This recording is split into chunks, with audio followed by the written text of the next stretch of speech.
cow see him coming, they just pack up and skip. 'Cause there ain't no escaping what science can do.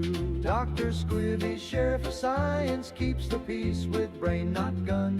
Dr. Squibby, nerdy defiance, when the thinking's said and done. He'll ride that dusty trail of justice with his lab coat flowing free. Dr. Squibby's in the saddle and he's got a PhD.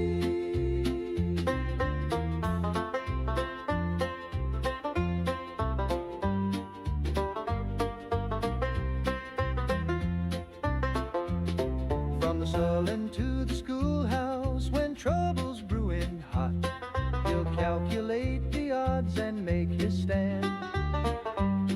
With his glasses gleaming in the desert sun so hot, he's the smartest, toughest lawman in the land.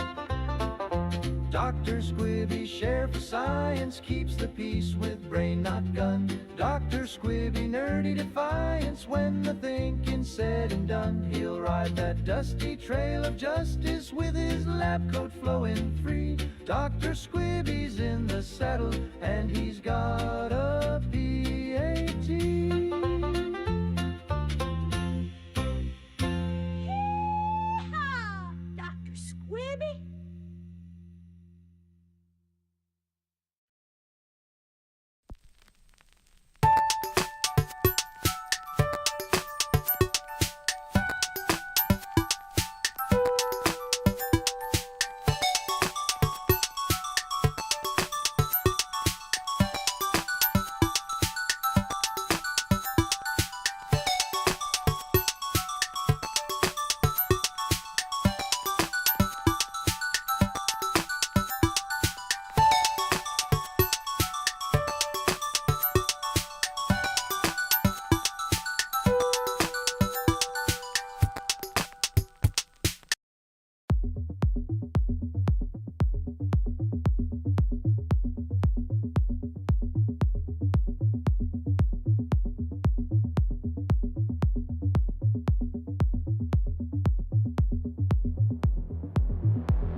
cause and evil schemes unfold, a hero rises brave and bold.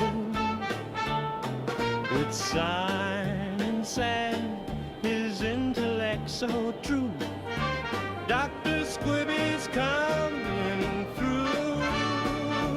Dr. Squibby, Squibby, the nerdiest hero you'll ever see. Dr. Squibby, Squibby, Fighting crime with his PhD, with lab coat flowing, gadgets flying, no villain can escape his trying. Dr. Squibby saves the day. From classroom halls to city streets above, he battles foes with nerdy love. His calculator can stop a speeding train. His pocket protector shields from pain. Dr. Squibby, Squibby, the nerdiest hero you'll ever see. Dr. Squibby, Squibby, Fighting crime with his PhD, with lab coat flowing, gadgets flying, no villain can escape his trying. Dr. Squibby saves the day. When all seems lost and hope grows thin, just call his name and he'll rush in. A PhD in heroics, that's his way. The geekiest guy who saves the day. Dr. Squibby, Squibby, guardian of both lab and street. Dr. Squibby, Squibby, the hero nerds all need to meet, with glasses gleaming, brainwaves blazing. No evil plot will keep him blazing. Dr. Squibby saves the day. Dr. Squibby saves the day. Squibby!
Dr. Squibby, Western thing, got his briefcase and his PhD. He ain't got spurs, but he's got something to say. Dr. Squibby's the name and justice runs free. Well, he rode in from the east with a calculator on his hip and a pocket full of pencils sharp and true. When the outlaws see him coming, they just pack up and skip, 'cause there ain't no escaping what science can do. Dr. Squibby, sheriff of science, keeps the peace with brain not gun. Dr. Squibby, nerdy defiance, when the thinking's said and done. He'll ride that dusty trail of justice with his lab coat flowing free. Dr. Squibby's in the saddle and he's got a PhD.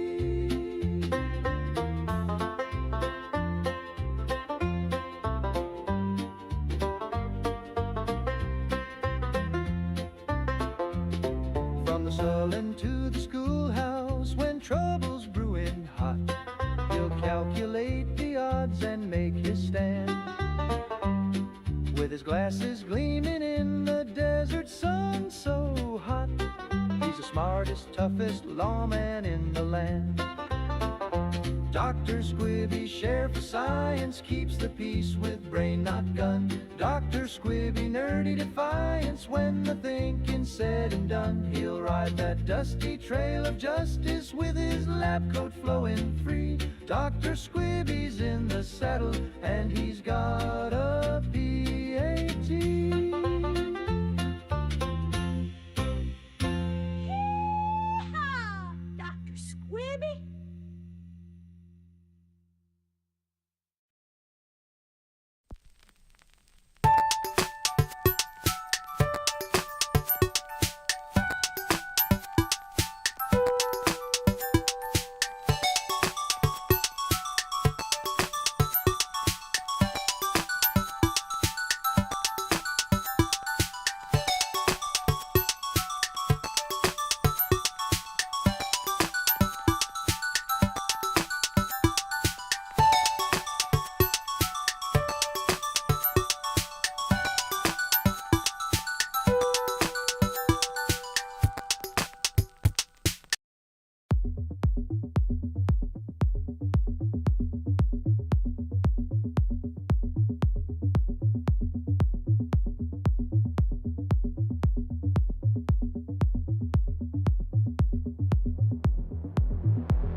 Yeah, I was muted.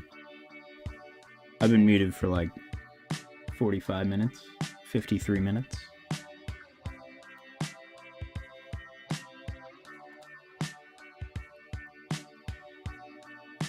We're making some progress here. Weak label. I'm actually starting to understand like how properties work in this game. A little bit. Not much.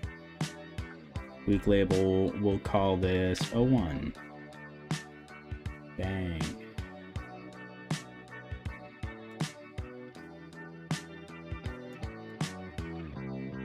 And I think I actually want to go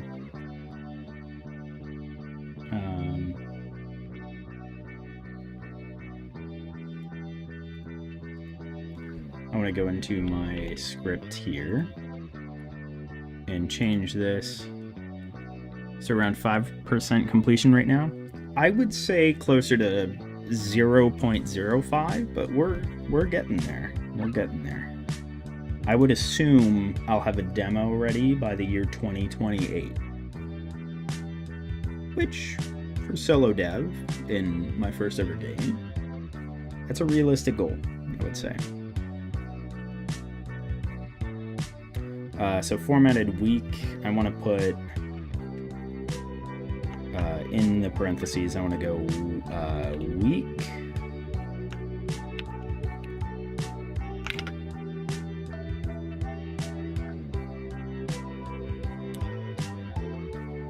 And maybe I go all caps. Weak.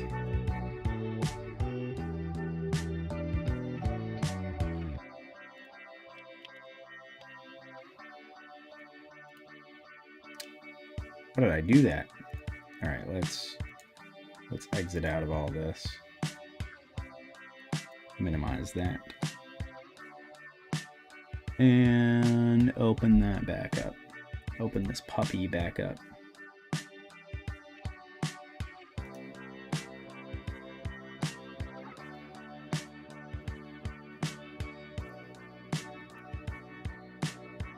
There should be some devlogs. I could work on it. Oh, by the way, hold on.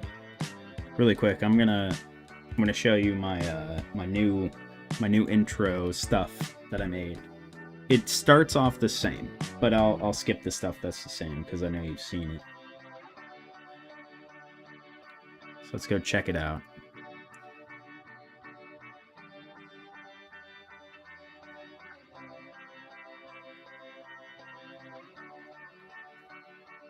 Let me. Yeah.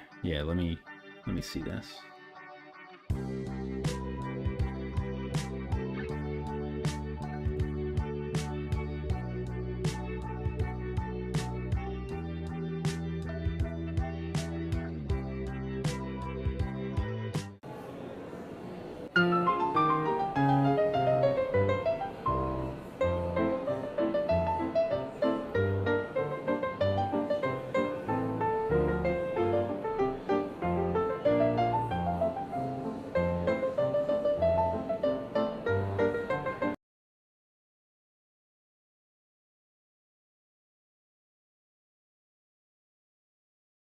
In the saddle, and he's got a PhD.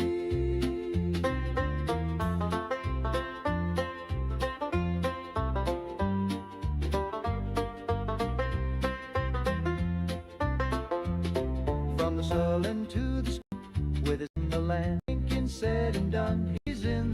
Yeehaw, Dr. Squibby.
Yeah, that's pretty much it. That's all I got. I was working on that yesterday.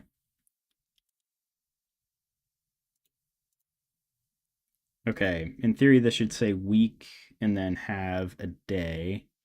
So I want to see what that would look like here.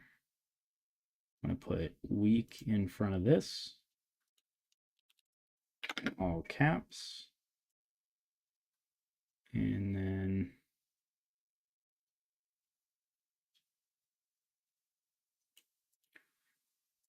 I'm trying to decide on which one I want to use. If I want just an infinite week counter. Can you fish? Yeah, let me, I gotta fix fishing. Let me fix that really quick. Let me fix fishing.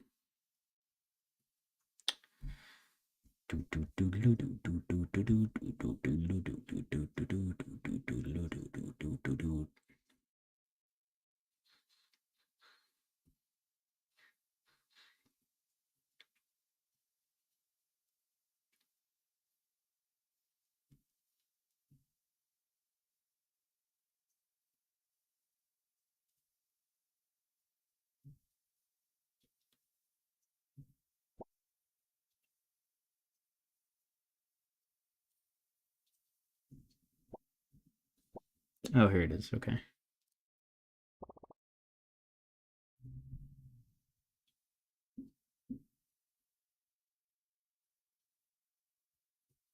Okay, let's try this again. Go ahead and try fishing. See if we can get it to work.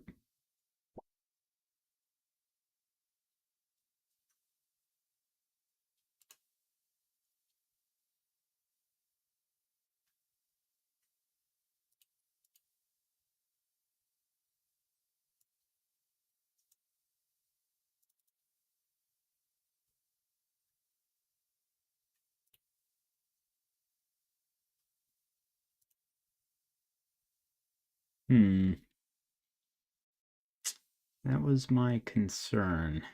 Said it wouldn't work. Don't know why it wouldn't work. Maybe I have to.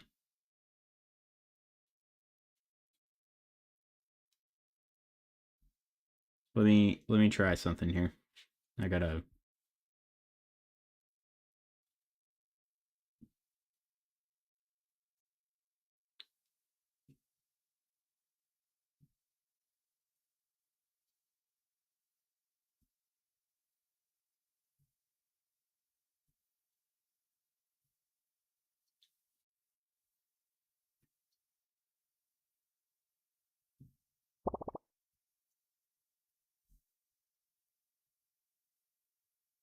Maybe I have to relog.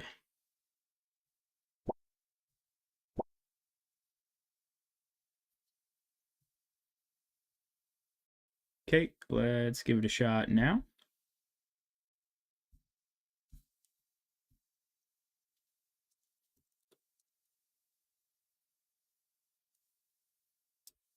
Is it broken?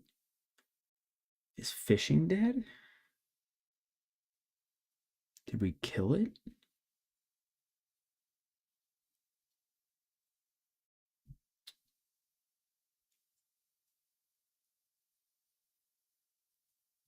Oh no, I know why it wouldn't have worked that time. I'm pretty sure I was still in the still in the whatever you call it. Yeah, I'm still in the settings menu. So let me get out of the settings menu here.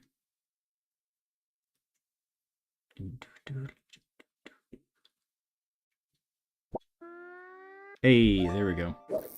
It's not showing up on stream, but it should be in the chat. And I just need to let it show up. There we go. Perfecto. Magnifique.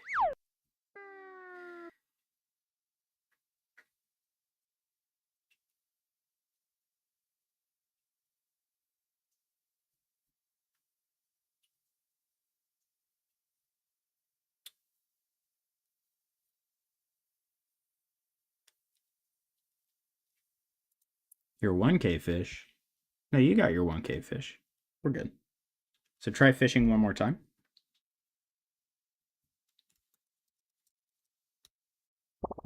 There we go. You still got it.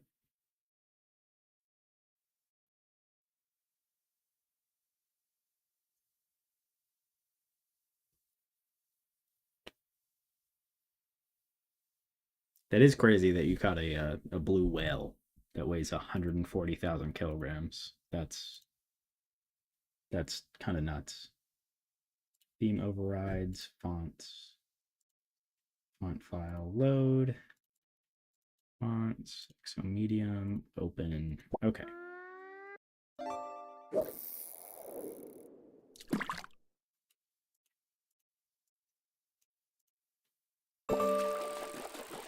Okay, that looks like it should work.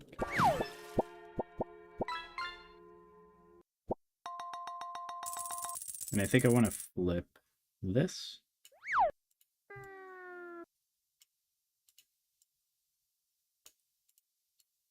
And I want the time variable to be, let's save here. I want the time variable to be, shoot. I want it to start not at 1.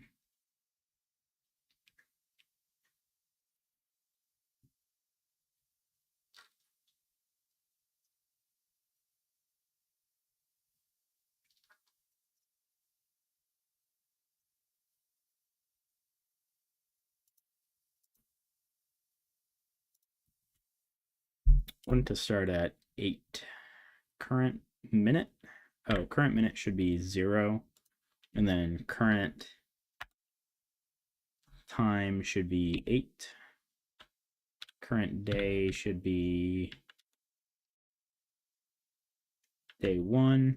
Or should we do day 0? Should we start day 0? We'll start day 0. Current week should be week 1. Okay, we'll start day 1.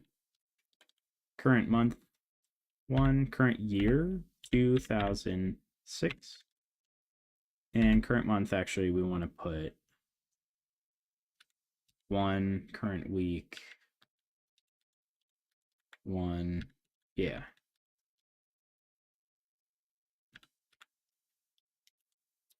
Save that.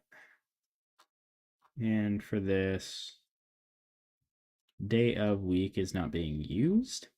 Is that right? I guess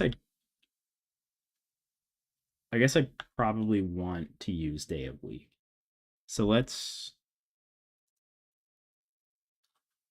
grab, because day of week is going to go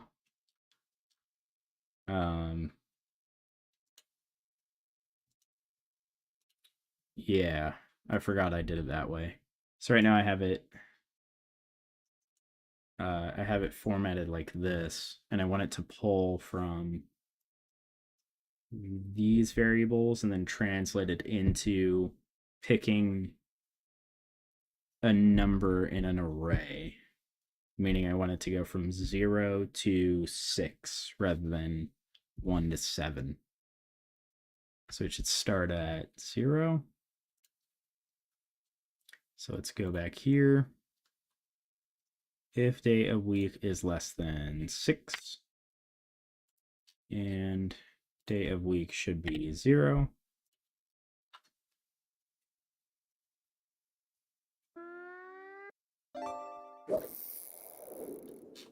And week, current week is not going to be used at all here.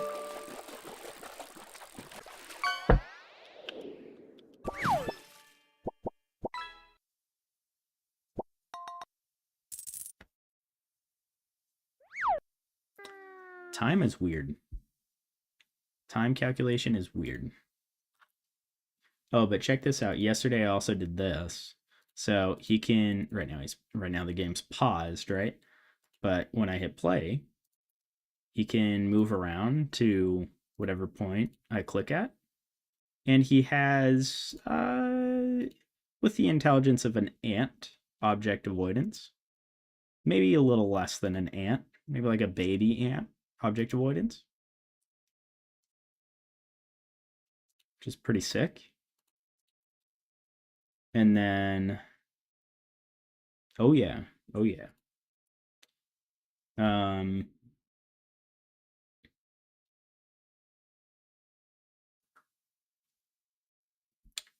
Oh, date of week 1 equals. I could do that, or I could use an array. I'll do a little bit of spaghetti code, I think. I'm not too familiar with how to pull from an array. Diagonal movement? Oh yeah, I can move anywhere. And then also, let me show you this. I could still pick them up and fling them around. Even while the game's paused, I can do that. I want to make it so I can't do that, but technically right now I can do that while the game's paused. So I could have him here, and then if I hit play, now he'll have all his physics applied to him, right? And then I can speed it up times 10 and make him go real fast. Or times 5. And now you see the time ticks quite a bit faster too. So this will make shows go by a little bit quicker as well. And you're here, and editing and mundane tasks like that to keep the pace going. And then if I pause it, everything pauses, and he can't move. His animation still plays, which I might fix. It doesn't really bother me. It doesn't really bother me at all.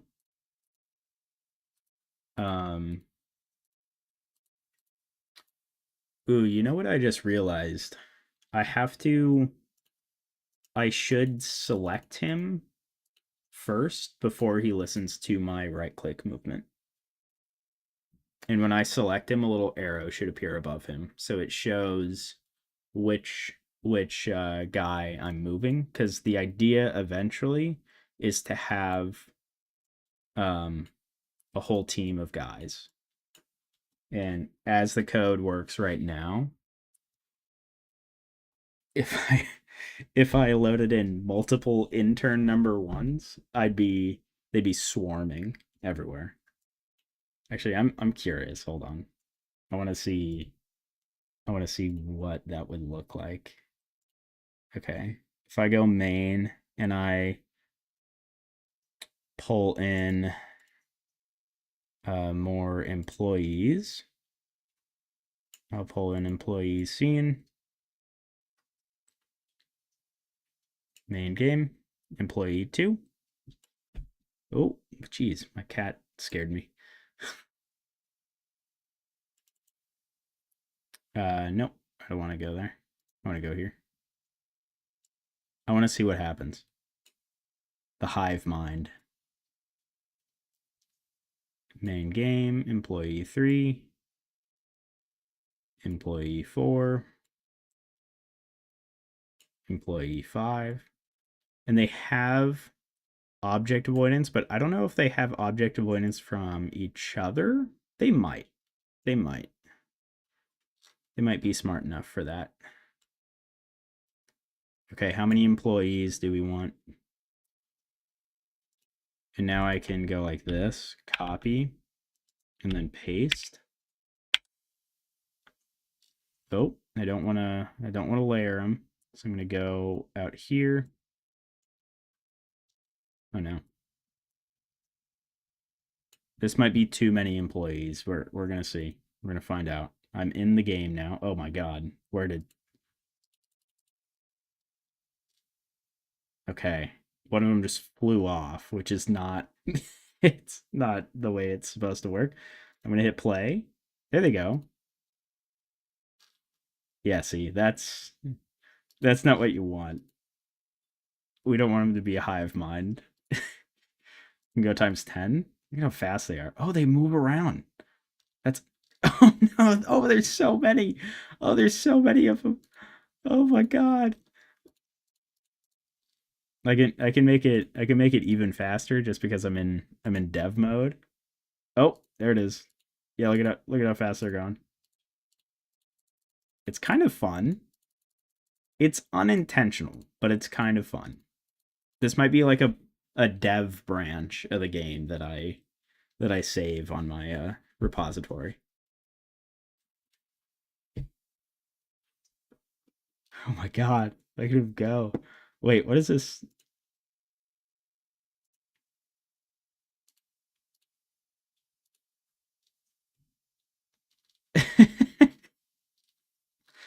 Hey, it's nice that it's running. What is happening? Okay. It's just the game engine, like, not quite able to keep up and calculate. If I pick one of them up... Hold on. Oh, it's going way too fast. It can't even process a click. We'll go play. Oh no. It also doesn't quite know who I'm selecting. So none of these guys are pickable right now. It completely breaks it. If I pause it and then I play it, oh, one just disappeared. Okay. This, yeah, it's maybe not the most ideal thing. But you know, I think it kind of works. Kind of works, you know? You know what I mean? Yeah. Yeah, it kind of works.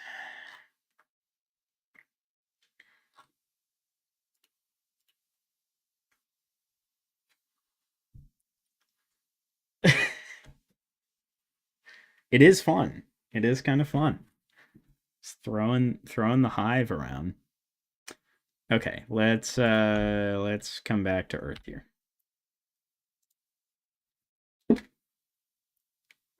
Go back to your fishing. Do your thing. I'm gonna get the music going again. This music's a little too depresso espresso. And yeah, I just said that. Sue me.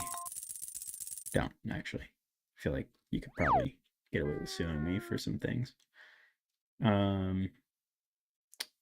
We'll go 80s dystopia. Here we go.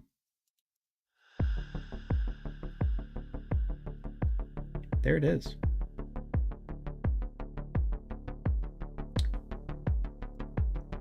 Here we go.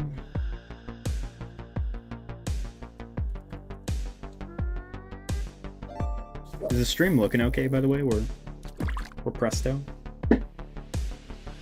I know I get cut off a little bit, but that's just the nature of my setup, unfortunately.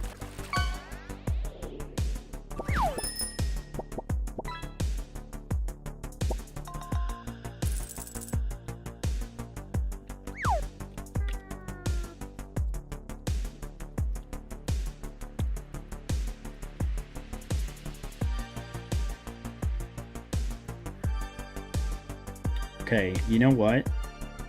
Having this much work to do this, I'm actually going to get rid of these because I didn't have to do it this way at all. What I can do, however, is do it this way, time label, and if I go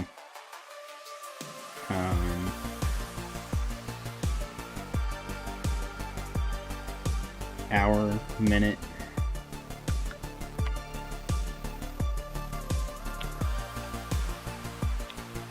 day, no, year,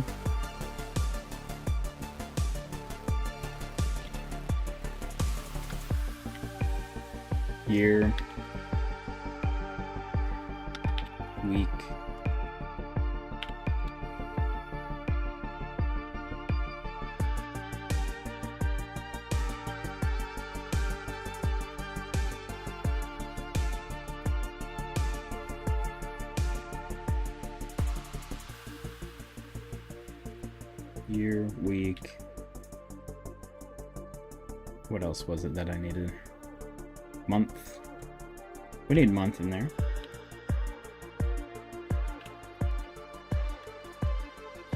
We'll go like that. Nope. That.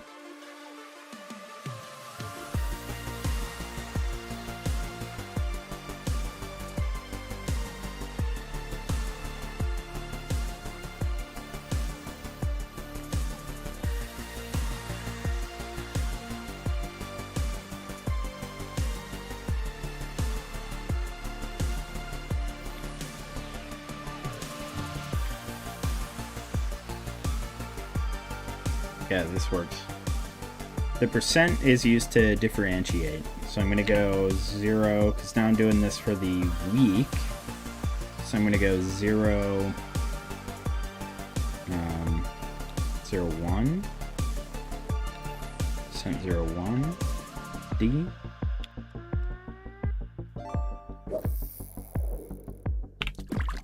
And then I'm going to go percent 0, 2.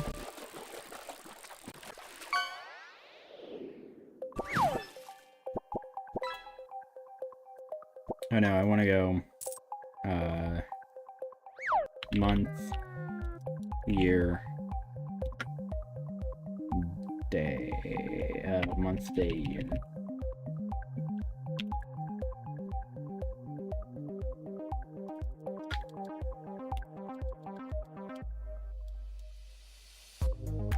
Month, day, year. So let's see, from right to left, minute, hour, week. Yep.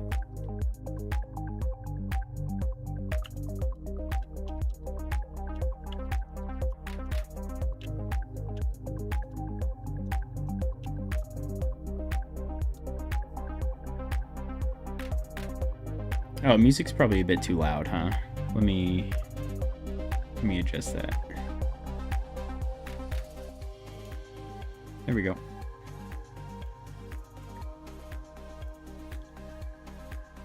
Month, day, year.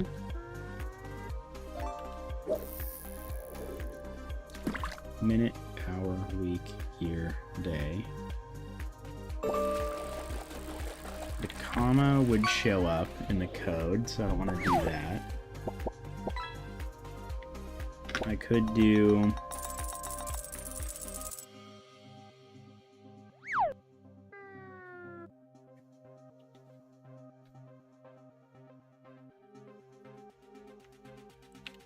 percent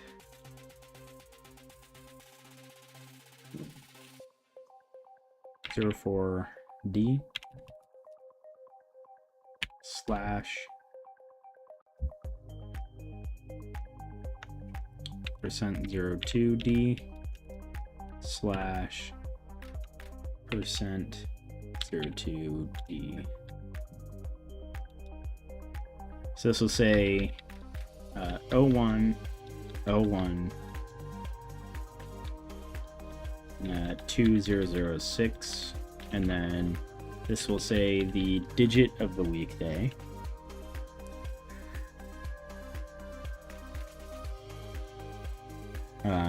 Which how would I convert that to say Sun, Mon, Tues, Wens, Thurs, Fry, Sat? Or Mon, Tues, Wens, Thurs, Fry, Sat, Sun.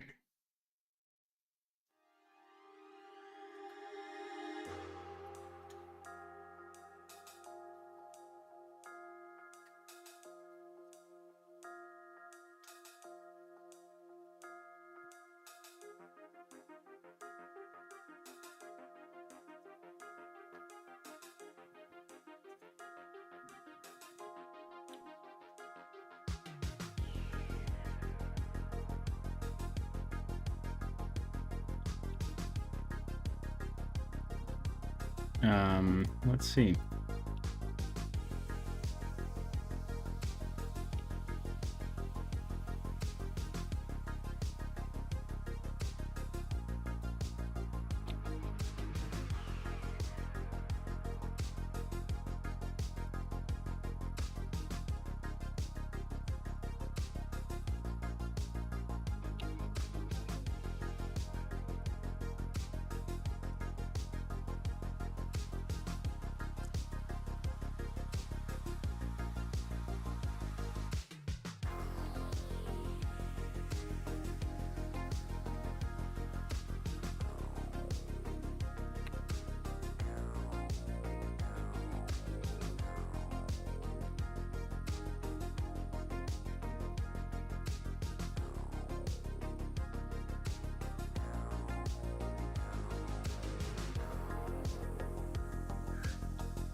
My cat's going crazy.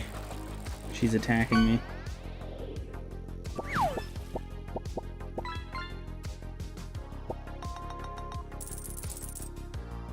She always is.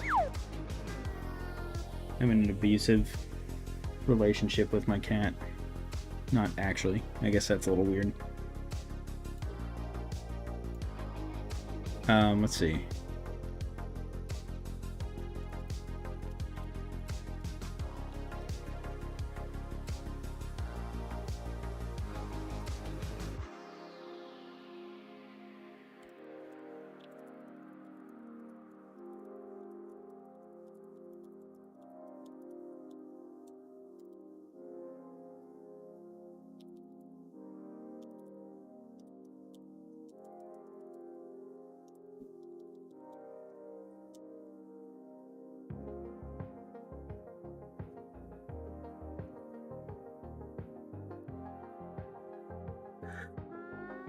What's her name? Her name's Georgia.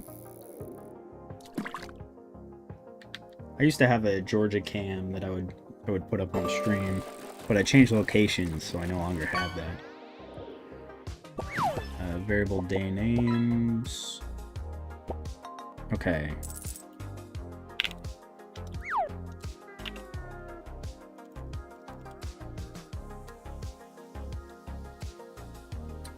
Ooh, 13,003. Look at that. I'll do a little fishing. I'll join you.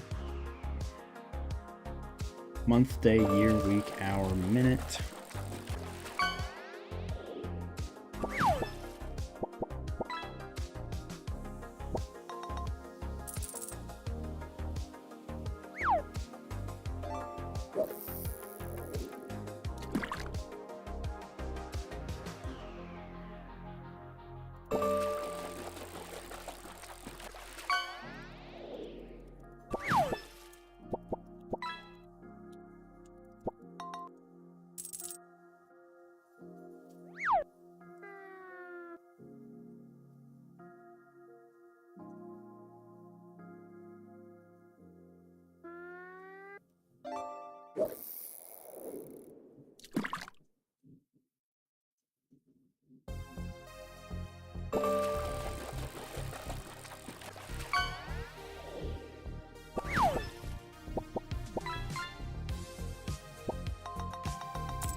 Since we're already thinking about day -1.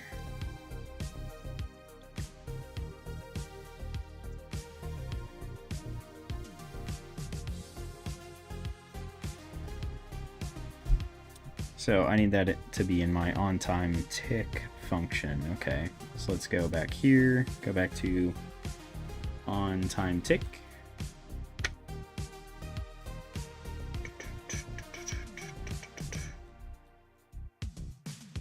Oh, shoot. No, that's here.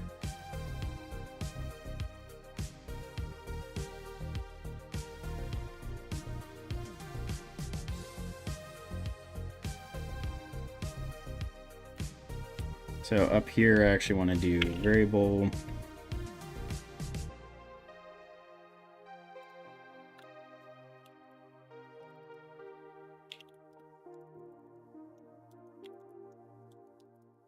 On day name.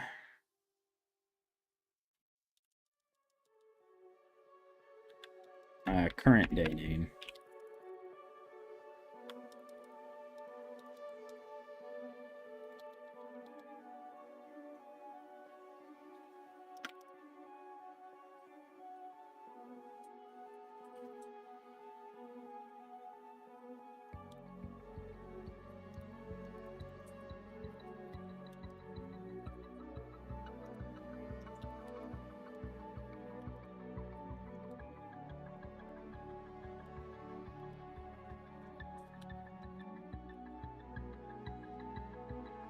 I guess I could do thu.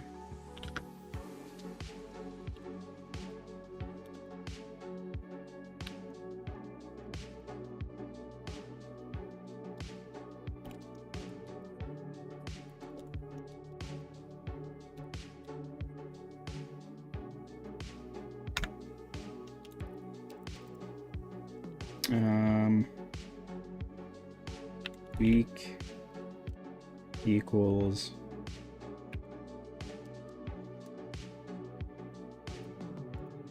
so if I'm calculating the day of the week, I want it to be I want it to start. I'll go here, starting integer, because if that hits 1, else day of week equals 0.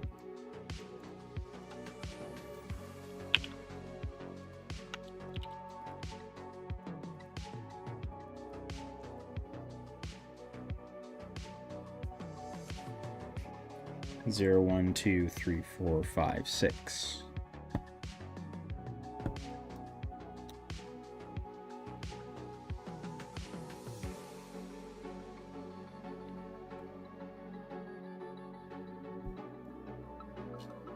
And have the day of the week start at 0.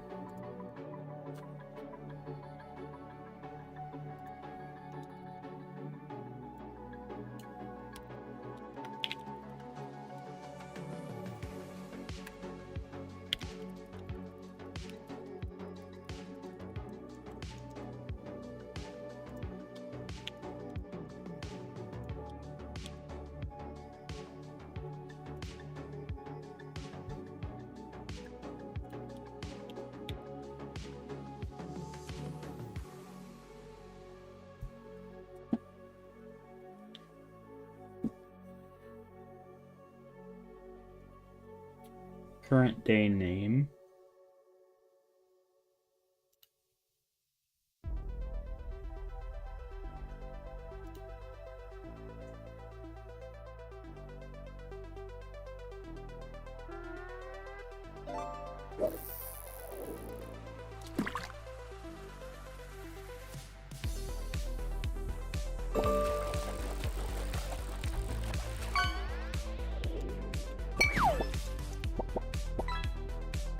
Variant.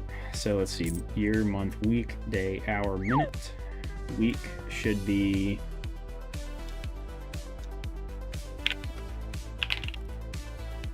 no, this should be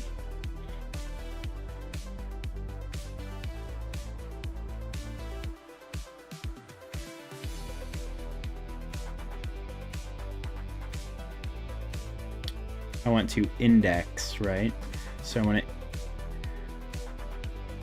Do I want to index? Or do I pick?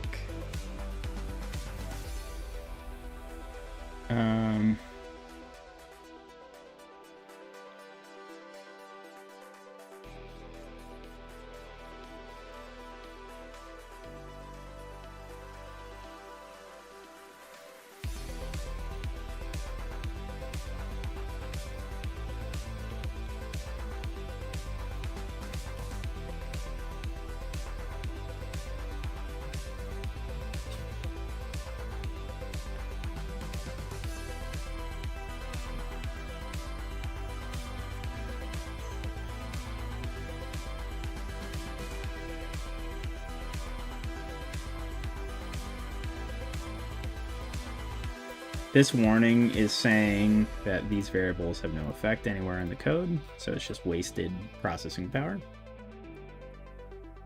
I wonder when that was implemented in coding, if it's been a thing for,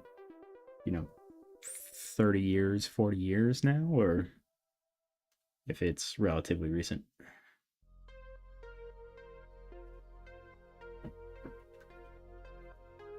It's like, I know syntax checking has been a thing for a long time, but warnings like this, like specific to just optimization, I wonder how long that's been in code.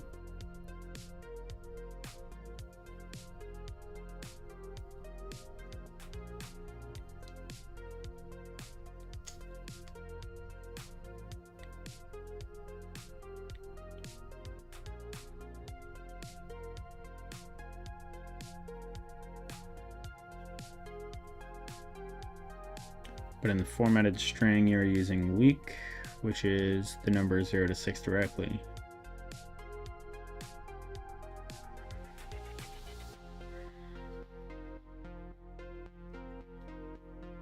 Okay, change the placeholder from your text from %d number to %s string. How would you modify that formatted time?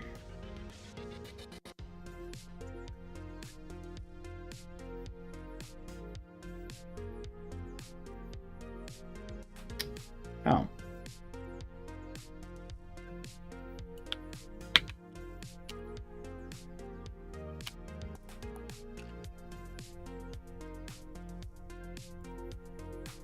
Whoops.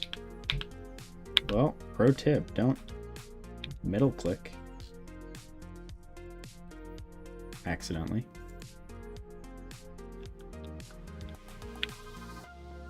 There we go. Oh, that's right. I forgot I have that functionality. That's crazy. I can middle click to paste things that anything that I highlight is already saved to my middle click keybind. And then I just boop. That's kind of cool. Okay. Current day name. We need to do two things. Retrieve.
All right.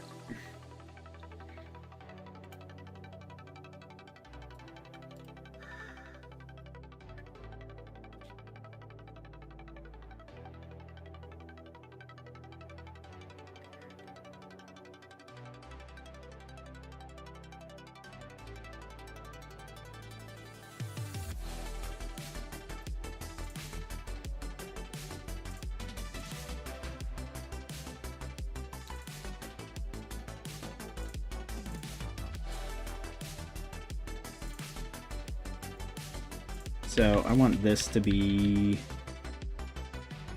%s.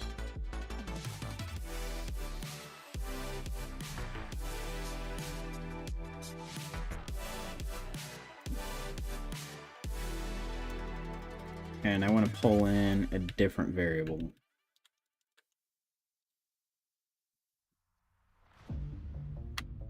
go here, and then %s. And I'm gonna go wheat. For some reason, this formatting makes a lot more sense.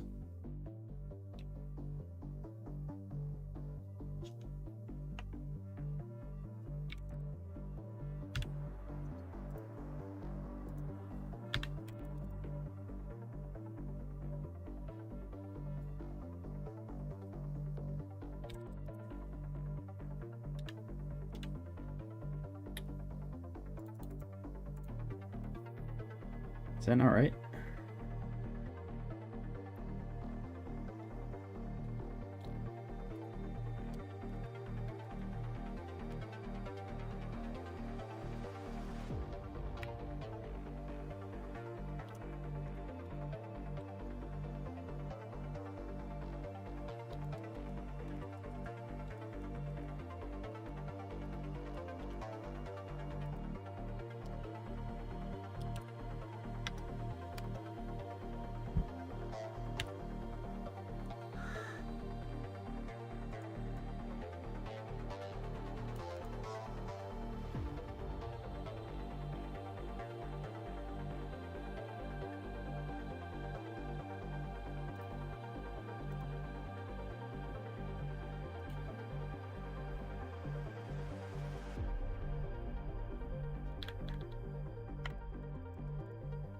I'm gonna have to check that.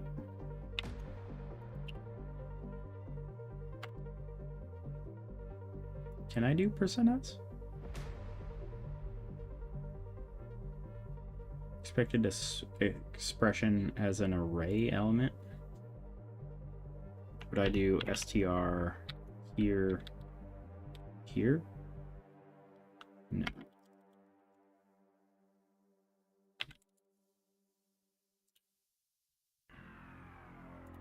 Oh, it's that, isn't it? Yeah. Okay.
Oh, it was front.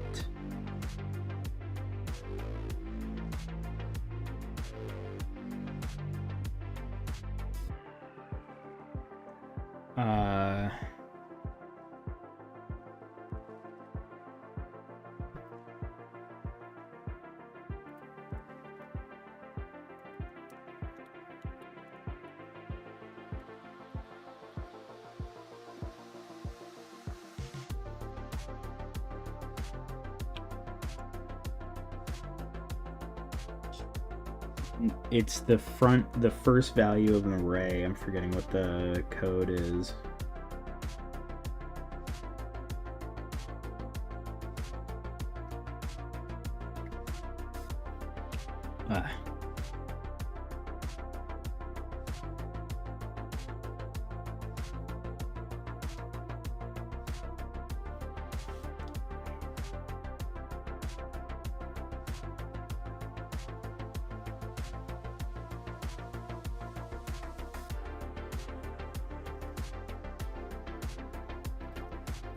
Okay, as for grabbing a value from an array, think of the array like a row of numbered mailboxes starting at 0. To peek inside a specific mailbox, you just need to put its address number inside square brackets. Okay, the first one index 0, day underscore names 0.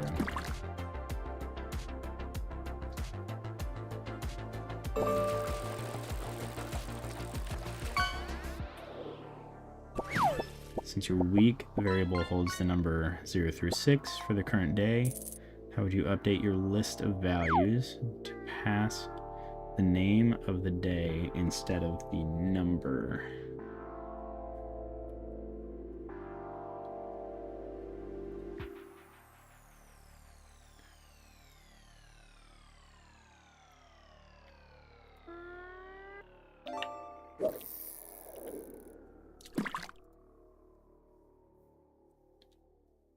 Pass the name of the day instead of the number.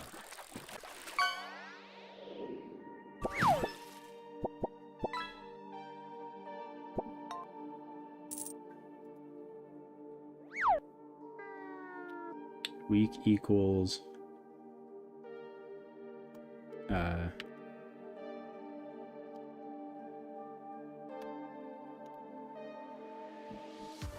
nope.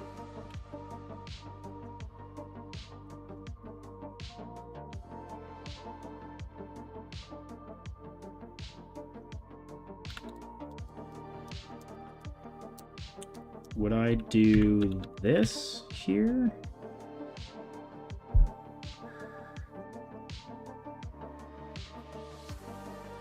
Current day name.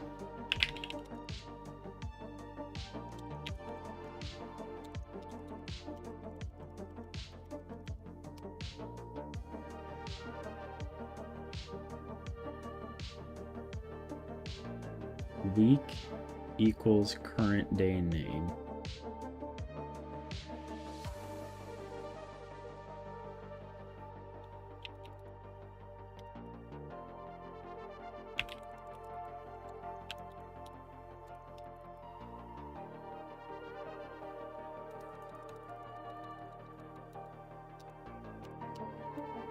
Would it be like this? This doesn't make any sense to me, so I don't think it would. Expression as an array element.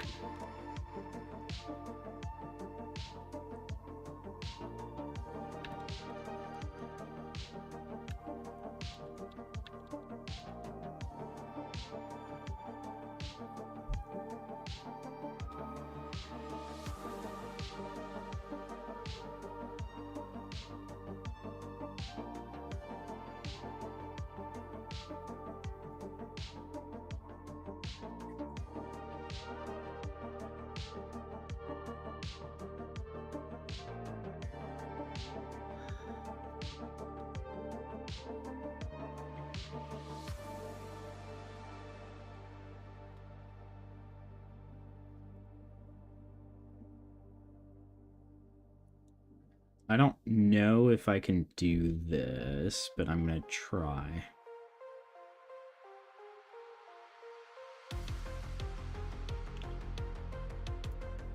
And do I want that to be a string? Let's see. Let's see how this behaves.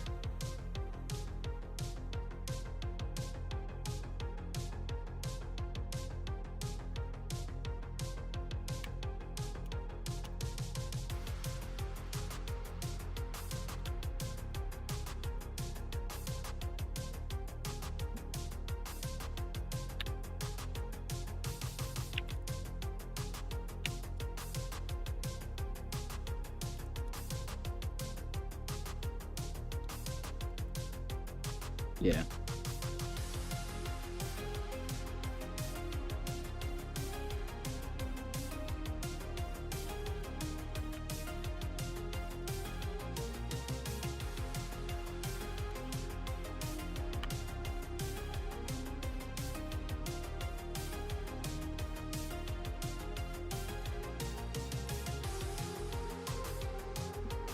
Is it index?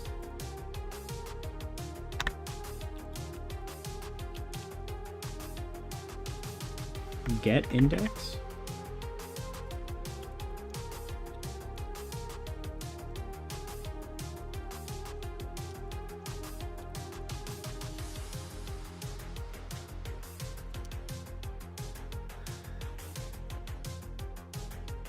No.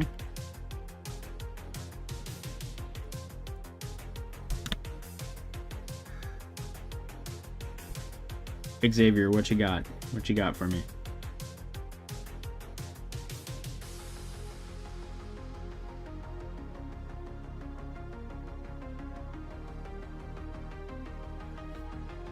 I'm sure you know it.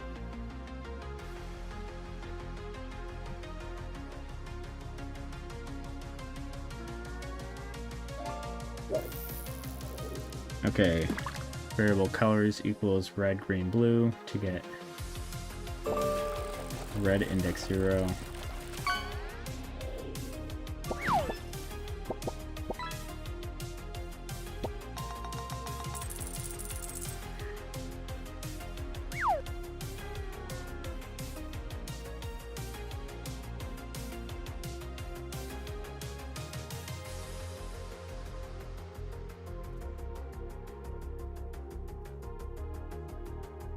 Using the number inside week, what exactly would you type in that spot?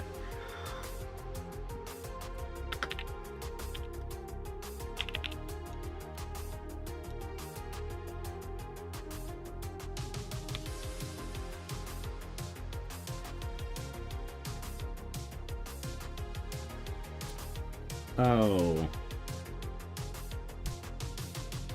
So this should be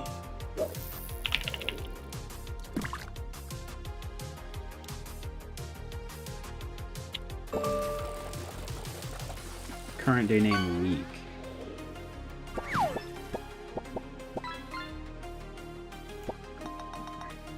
What did you catch? Uncommon gummy sharks. 32 gold is not bad for some gummy sharks.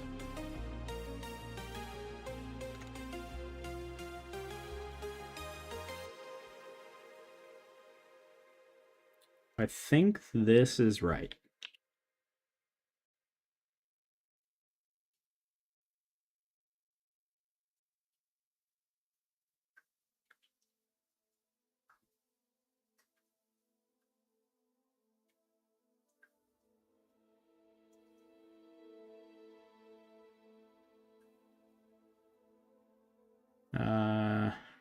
Double check before you hit run.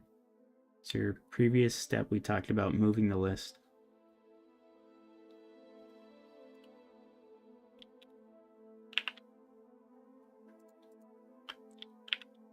Yes.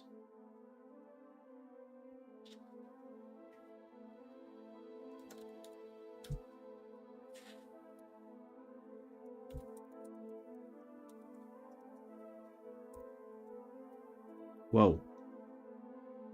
Oh no. Oh my god. Don't go to my YouTube page. It's spamming chat. StreamerBot is spamming chat. YouTube chat.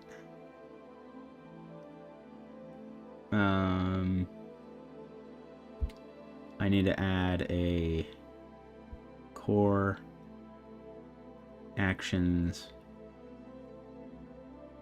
how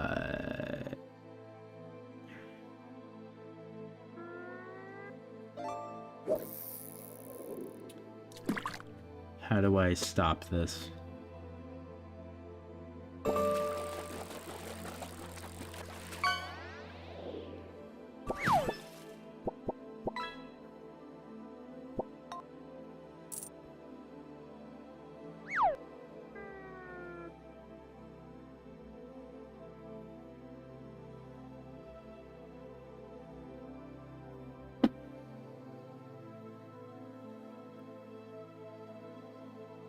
Set sub action state.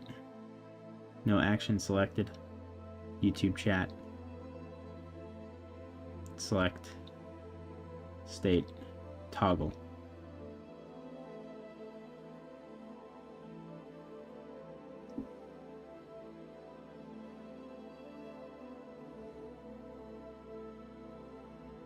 Oh my god. It's chaos.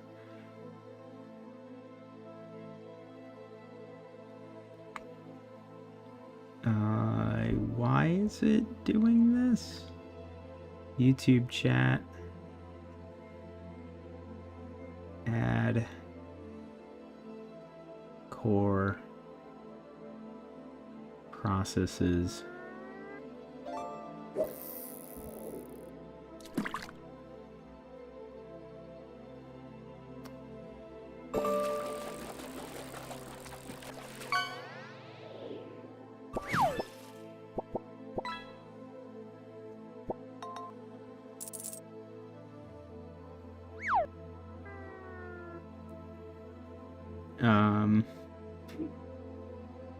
Why does it do this edit sub action?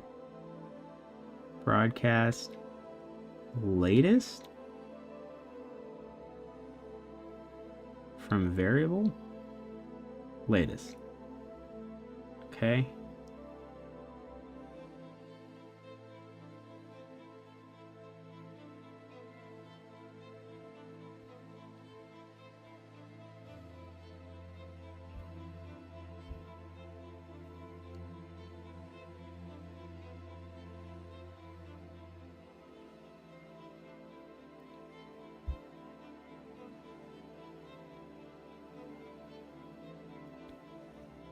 YouTube chat.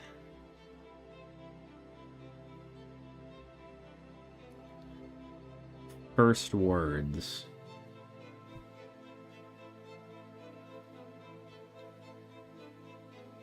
Okay. I want that to be first words because it's looking at it and being like, oh, there's a message. Unless message, is there a way for me to edit trigger?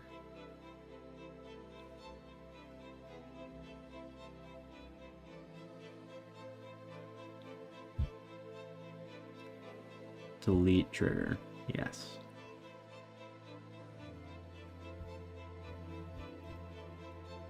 I want to make sure it's stopped. Okay, it's stopped. Thank goodness. Xavier, can you actually go over to my YouTube page? I'm just trying to test something really quick. Can you go there and just type anything in chat?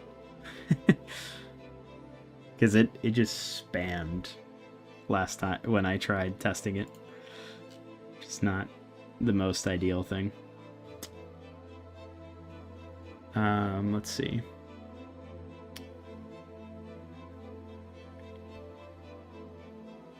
Wait.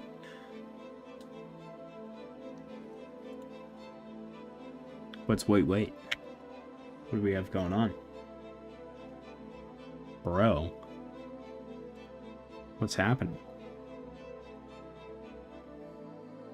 Oh, you need to make an account? You don't have a YouTube account? That's insane. That's crazy. Week 01. If I hit play, that should update to text. Oh my god. Right. HUD. Hide these. Okay. And now if I hit play, week, Monday. Okay, great. I don't want that to say week. Monday.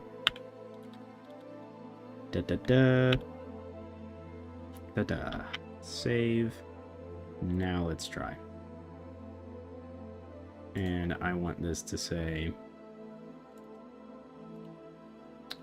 the starting day when I join in. So I want it to read Monday.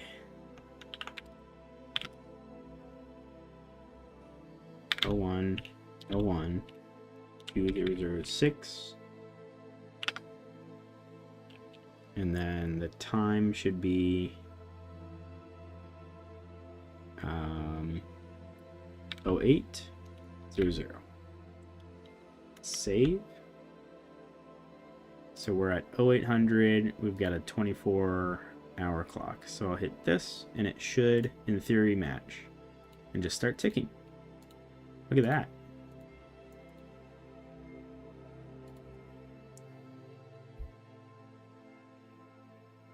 Oh, you need to make one? No worries.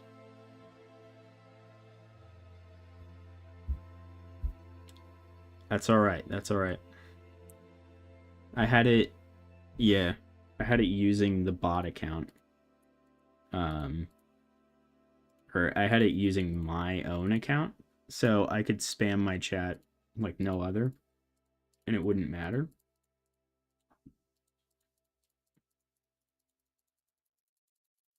And it was like, oh wait, this isn't my account, I'm using the user account, and I had it trigger it on every single message. So it was saying that somebody wrote, "Hey guys, check the description to join the chat. Apologies if I don't see it here." And then it would be like, "Oh, somebody sent a message. Hey guys, check the description to join the chat. Apologies if I don't see it here." And then it just kept spamming it over and over again. And I think that's happened a couple days ago as well. And I looked in there and I'm like, wow, I had a lot of first-time chatters and they didn't even say anything. But then I realized I didn't have any. It was just spamming. Okay, this guy's working though. I can teleport him around at 16 times speed. This is 160 times speed right now in the game engine. Look at it. Look at it go. We're on day 2. I feel like making it through 1 year is going to be impossible.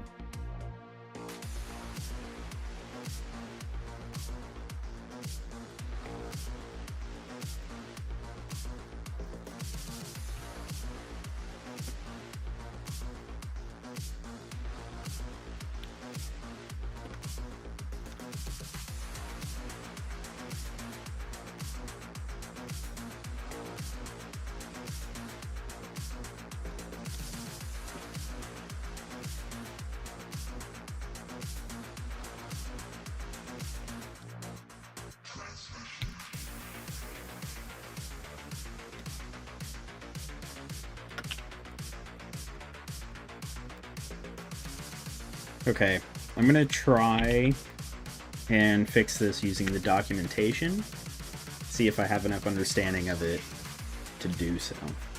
So let's see. I doubt it, but maybe. Maybe there's a chance. Okay, class character body 2D. This is a lot of code. If is dragged.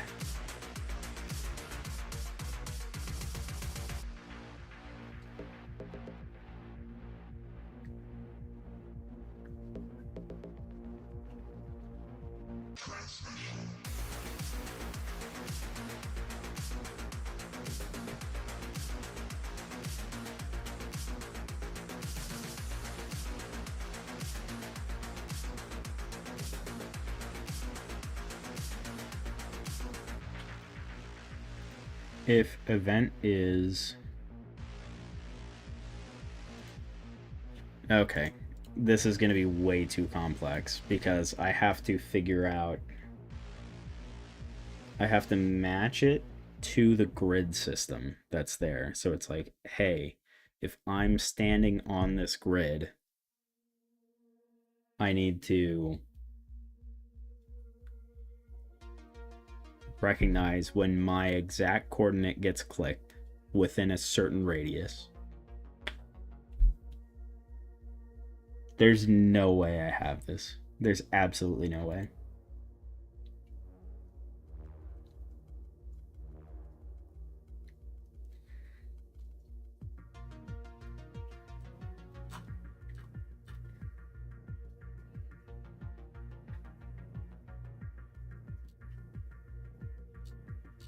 Because right now I don't have a dictionary. I need to make I think I need to create a dictionary and assign them to different employees.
Okay.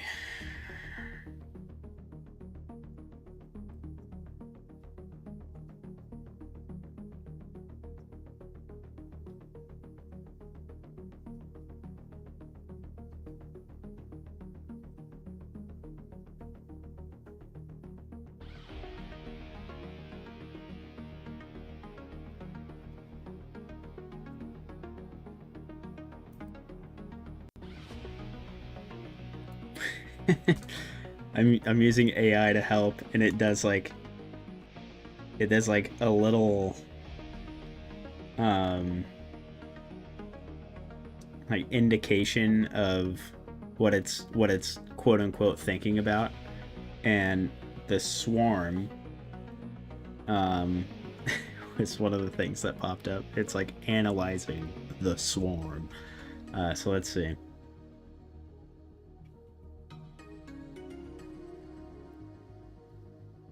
Okay, I don't need a dictionary for this.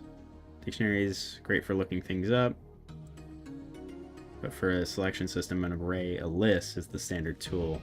You just need a simple list of who is currently selected. The velvet rope concept. We need to create a distinction between global input and UI input. The manager, the boss, is a script that handles the mouse clicks. It decides who gets selected and puts them in an array called selected units. The command, when you right click, the manager looks at the selected units array and says, okay, just you three move here. The other employees ignore it because they aren't on the list. Finding the logic. I want to help you build this selection manager, but I need to see how they move first. In the employee.gd file you shared, I see the code for dragging them as drag, but I don't see right-click movement logic you mentioned. What? Excuse me?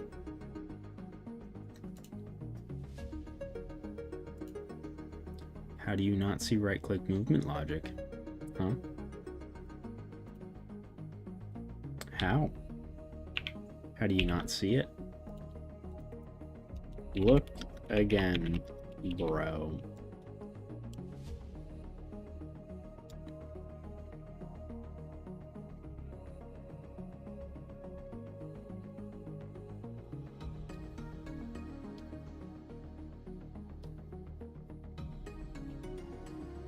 He's freaking out. He's freaking out.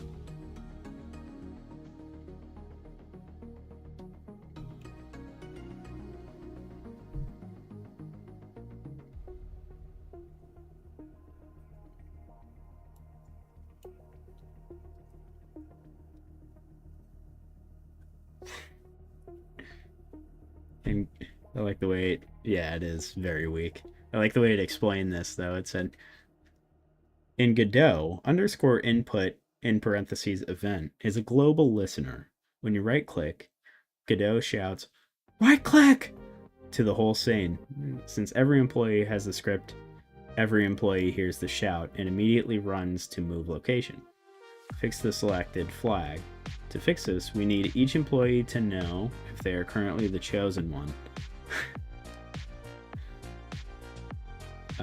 We need to add a simple bool variable to track this state. Oh, so if clicked,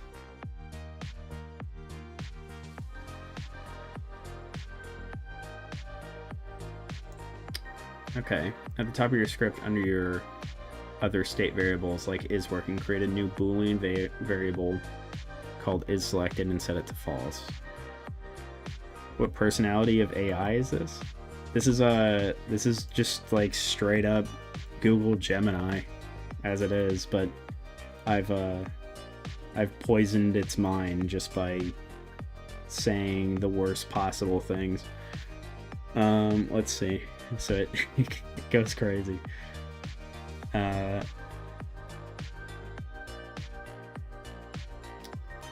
Like, is working. Okay, let's try this. Variable is selected. Bool equals false. Step 2, update that specific if statement in your input function. You want to verify that the right click happened and that is selected is true before moving. How would you rewrite that if statement to include that check? And this is the input event. So if event is input mouse button and event button index and event press,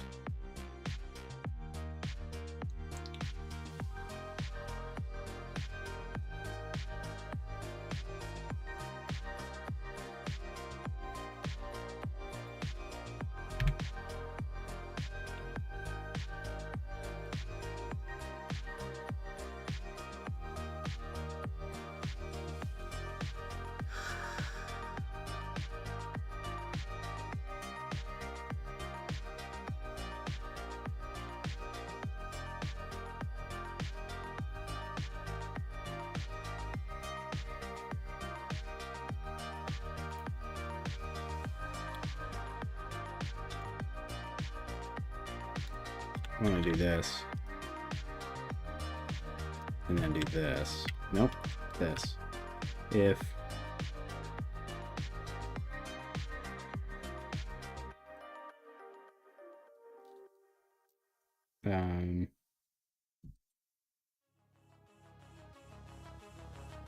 is selected,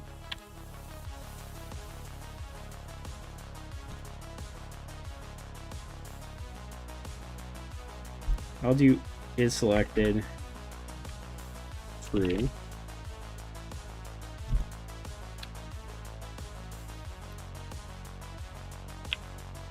Okay. I think that's what it is. We will see.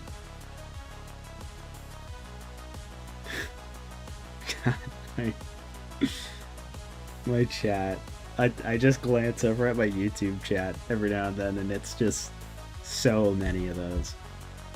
It's like 40 of them in a row.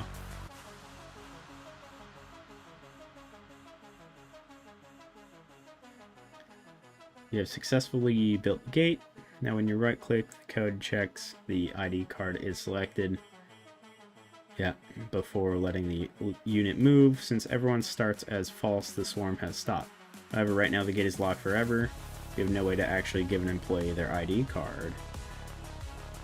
When I click on you with the left mouse button, you are now selected. Take a look at your input event function again. That is the one that handles clicking on the character. If event is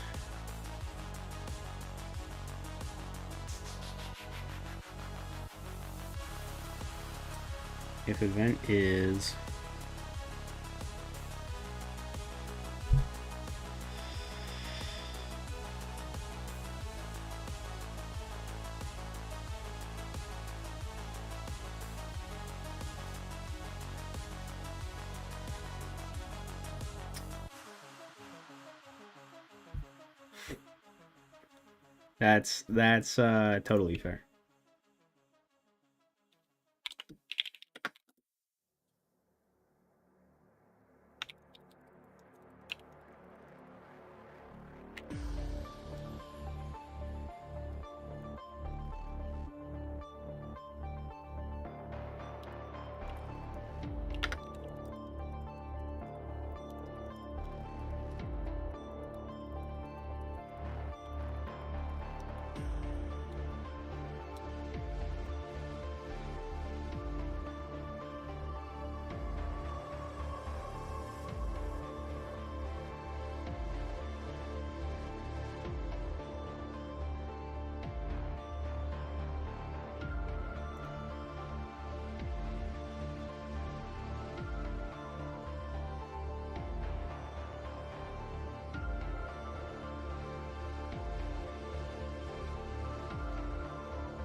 Well, first off, I want to... Yep, that makes sense. 0.5 second hold to happen.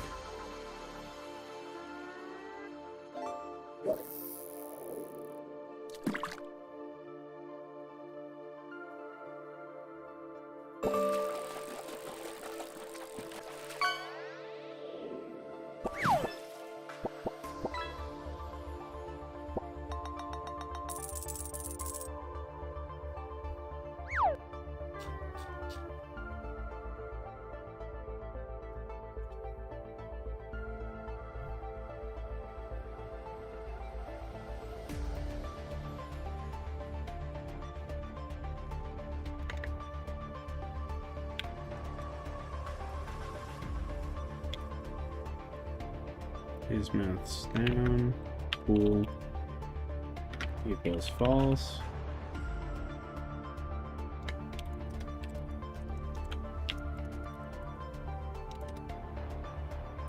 So right now I'm adding a difference between clicking on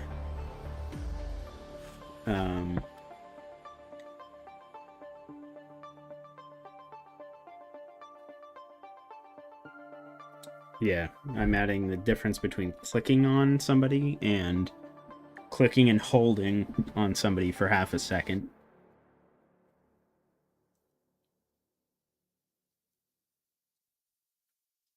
Restoration float equals 0.0.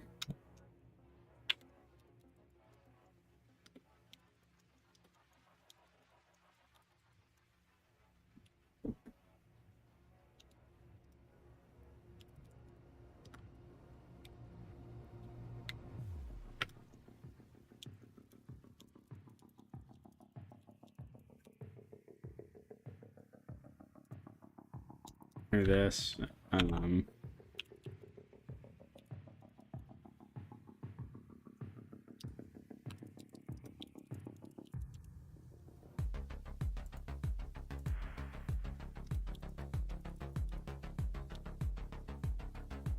Okay.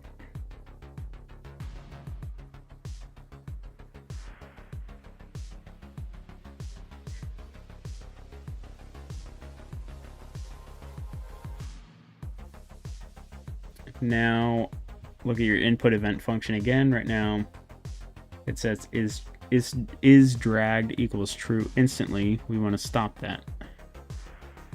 What? Does it?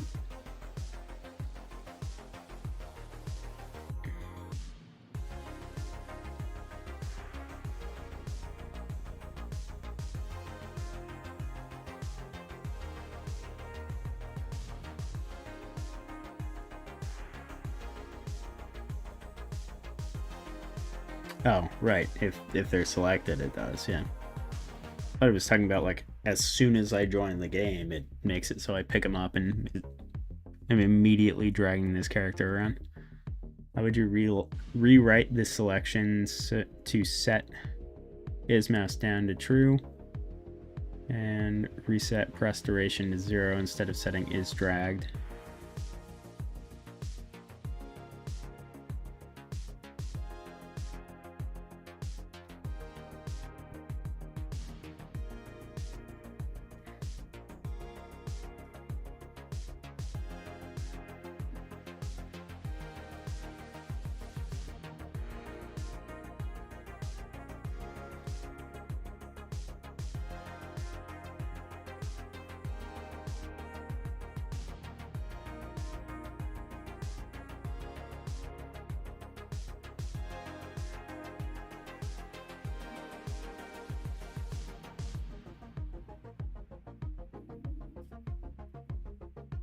So I want this to be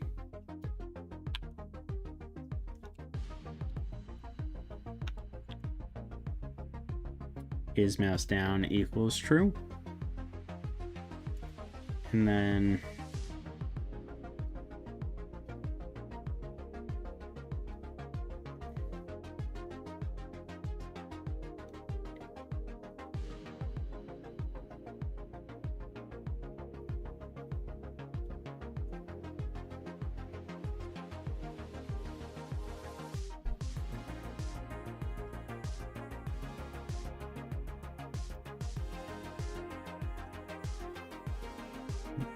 last mouse position, get global mouse position. I need this to be, nope.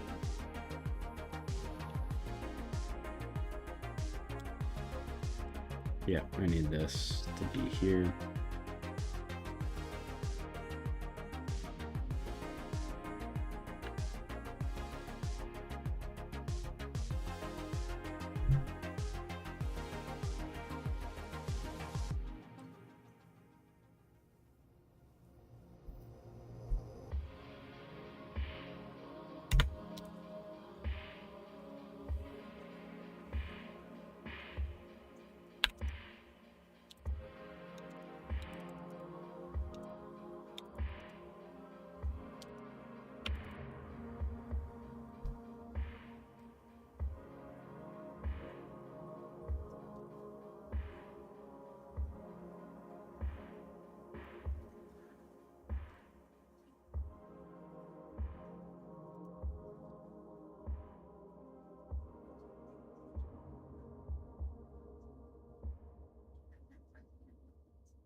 Hmm.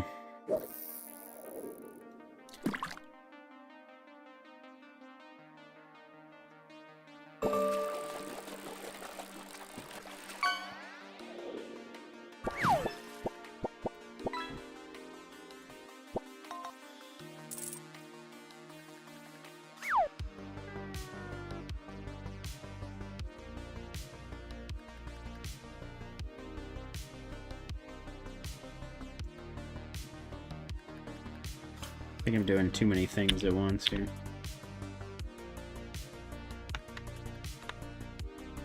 Well, let's see.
USA Clip 76?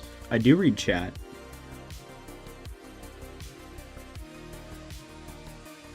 Welcome to the stream. Sorry, I was just in it there for a moment. Trying to figure out what the heck I'm doing. Hey, thank you for the follow. 76 is now following. Appreciate the follow. If restoration greater than or equal to drag delay, so that way I can set and change it.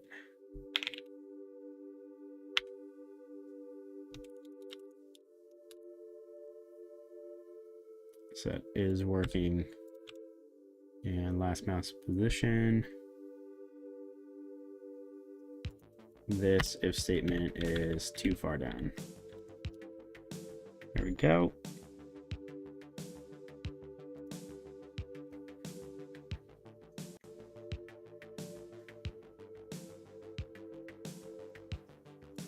And now I need to change is.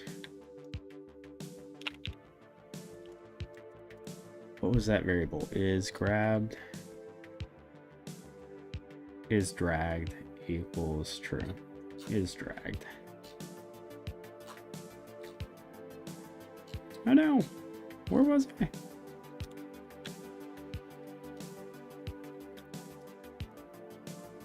How long have I been coding? About a week. if that. Has it been a week? Xavier, has it been a week? I don't know. I've been in it.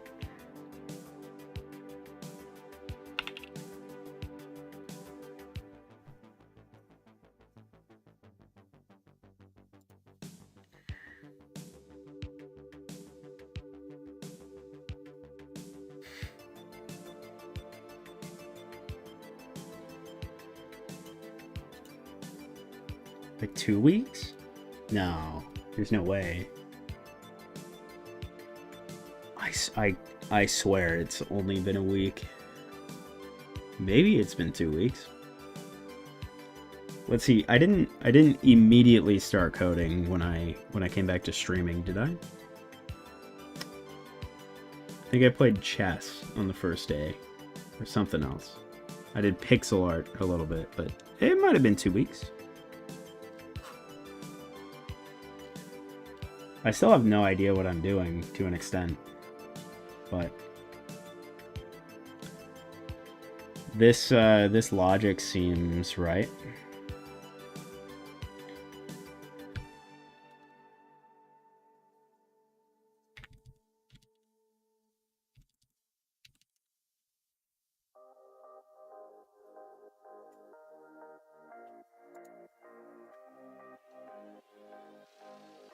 You have a proposal? Do it. What you got?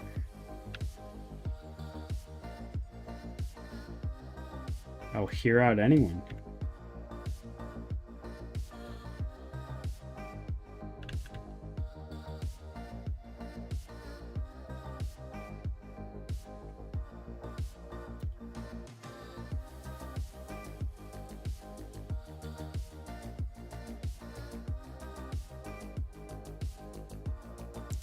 Do I want to help you make a game?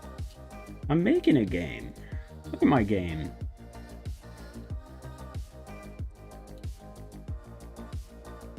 I don't have a way of selecting this guy yet. But I do have a way of dragging him around, essentially. Well, I still don't. A programmer and a UI artist? It's a wargame 2D. I'm probably not the best person to help. Because this entire functionality has taken me 2 weeks. I can make him go up and down faster. And make the time go a little bit more.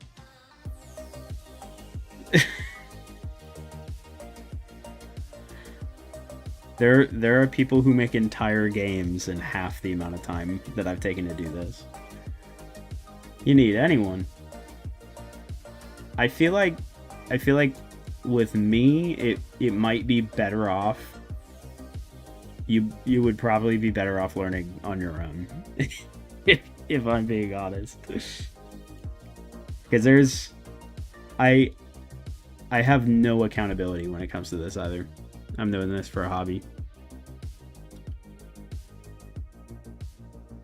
You have to use GitHub, and that's all coding, so you don't know if I could. I'm using GitHub right now. I have a repository and everything that I'm saving all my code to.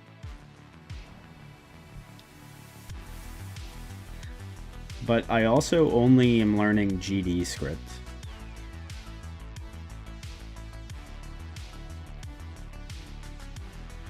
So I don't really know anything else. If it's in Godot, I mean, maybe I've got a shot, but I don't know, man.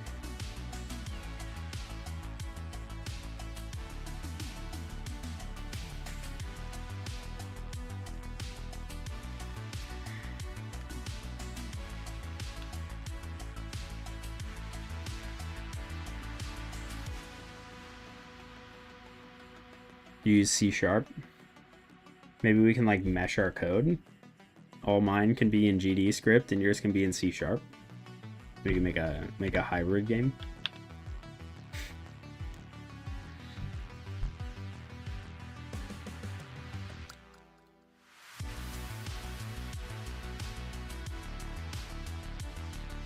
Oh, it's just code, not a game engine. That would be even more challenging, considering I've been coding for 2 weeks.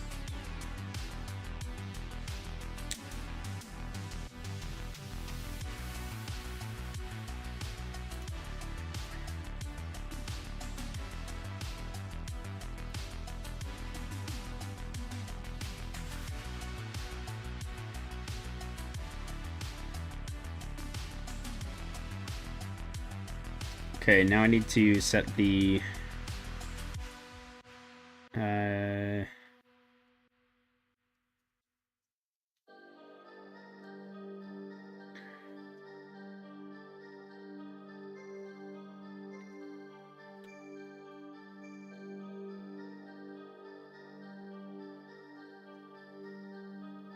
now I need to set the drag delay.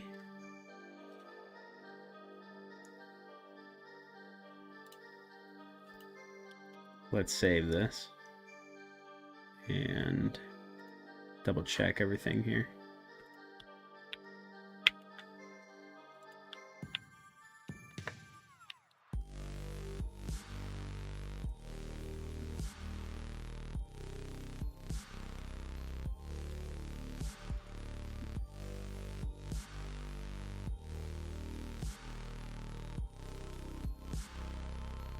How many YouTube tutorials did I watch?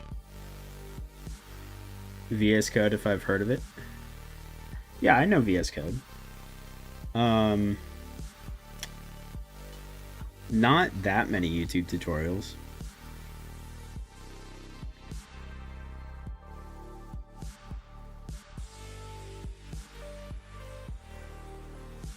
I have been grinding, and I think based on how much I've been grinding, I should be a lot better at this than I currently am. If I'm being honest.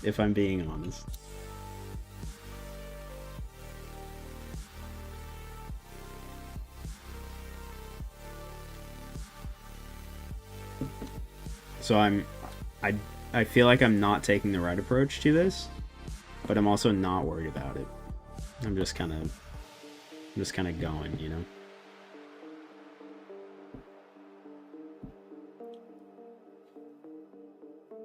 I'm good at coding for only 2 weeks? I don't know about that.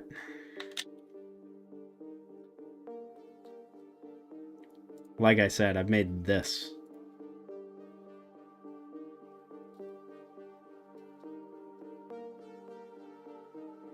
That's it.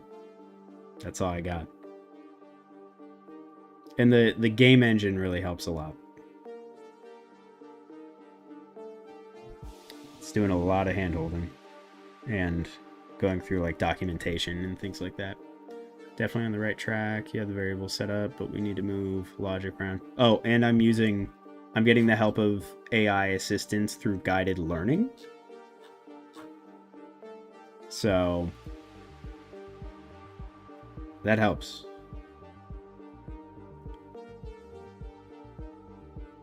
I think that's probably the culprit through all this, because it's like if there's anything at all that would, I don't think I'd be able to do any of this without it. So let's see. Okay, that's a good UI improvement. Giving the player a long press versus a short click distinction makes the controls feel much more professional and prevents those accidental, oops, I moved him, moments. Yep.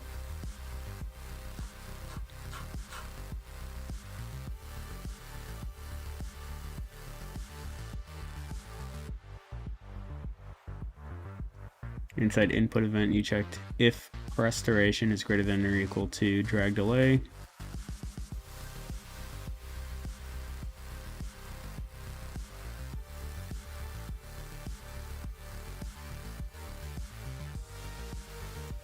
Start, count, and finish.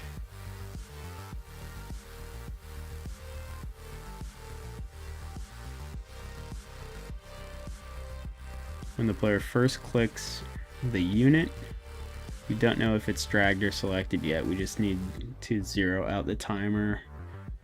And note that the mouse is being held. Modify your input event to look like this.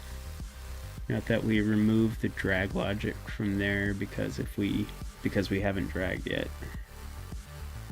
Do I have Discord? I do have Discord. I'm not really using it right now.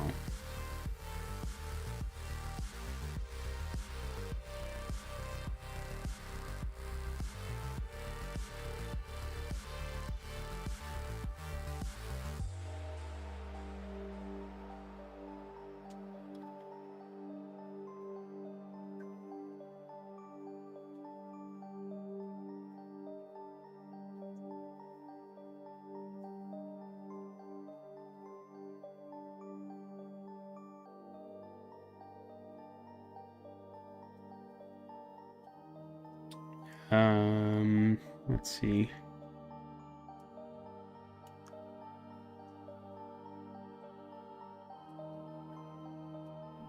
Oh, if event pressed.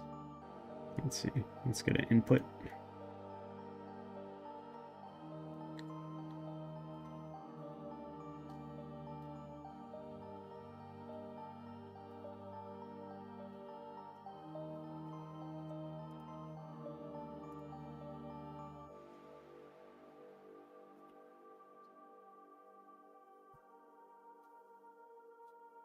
Okay.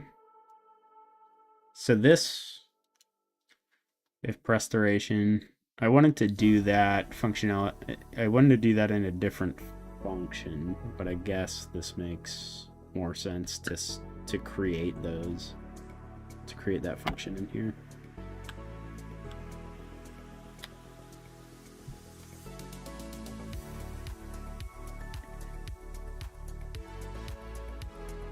Press duration.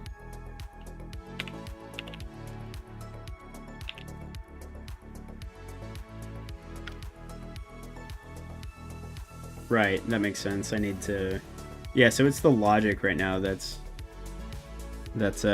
tripping me up.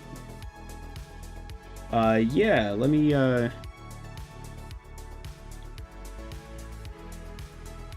let me finish up on this and then I'll get that to you.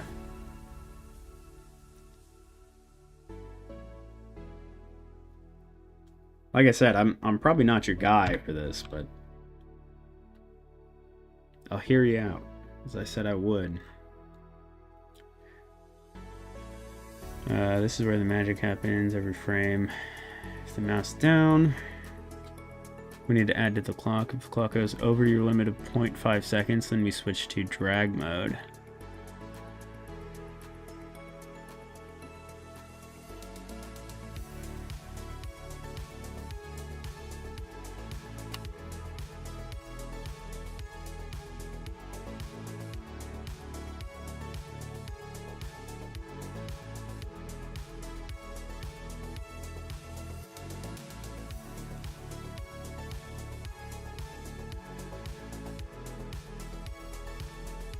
Okay.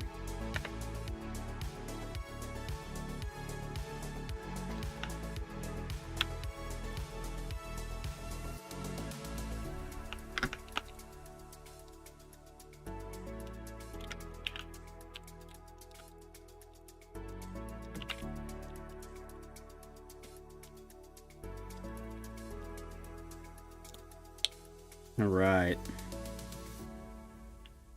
If is mouse down and not is dragged. Yeah.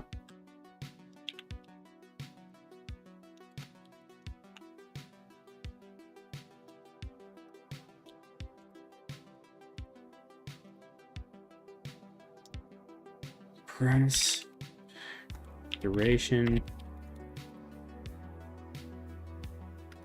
plus equals delta. Okay, let me think through the logic of this. So if mouse down, if I'm clicking and I'm not dragging, then I add the press duration to it. And then my second line of code. Oh, I need to do another if statement here.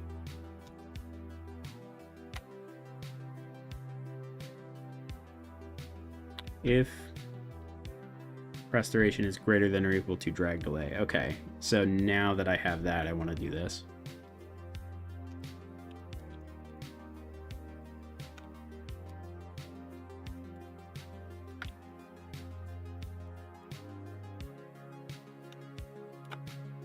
If restoration is dragged equals true, is working equals false, last mouse position, get global mouse position, input dot set default cursor shape, yeah, input cursor move.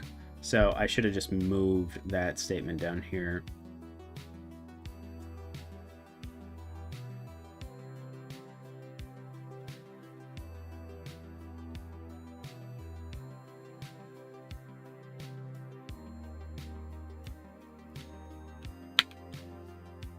So it should be after these here.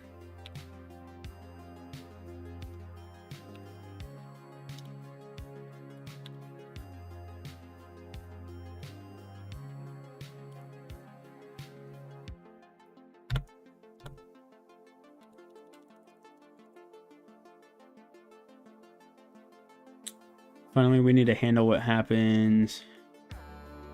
And my GitHub? You can get my GitHub.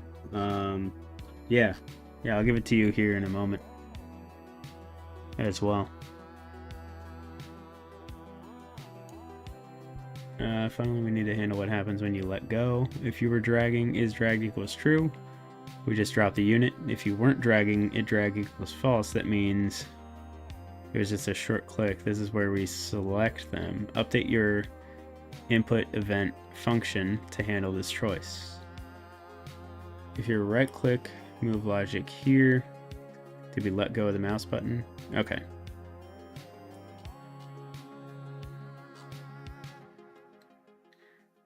Yeah.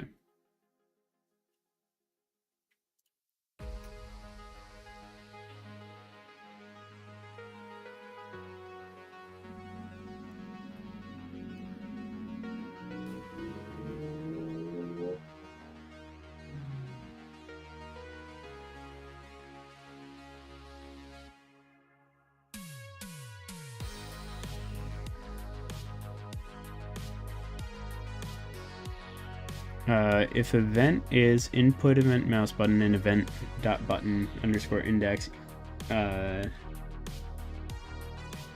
is mouse button left. If not, event pressed.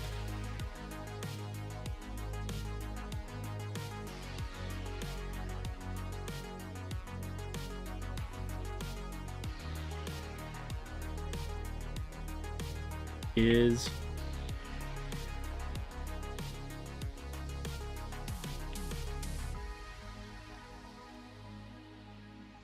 that makes sense. If is drag.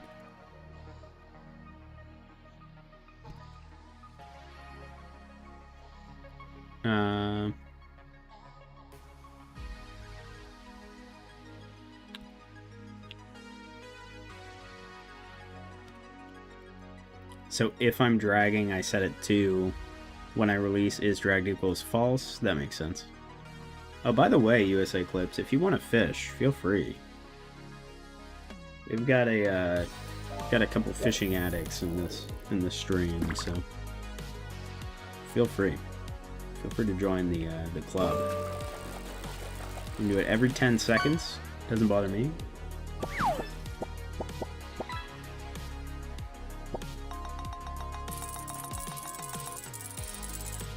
It'll just set up a queue, so it'll let the previous person finish first. Epic leatherback, 122 gold. I'll take it.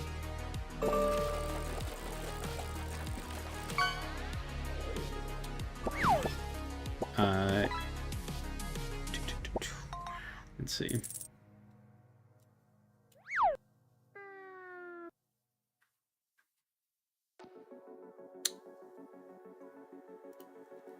Yep, I need to do that. And then here's my else statement.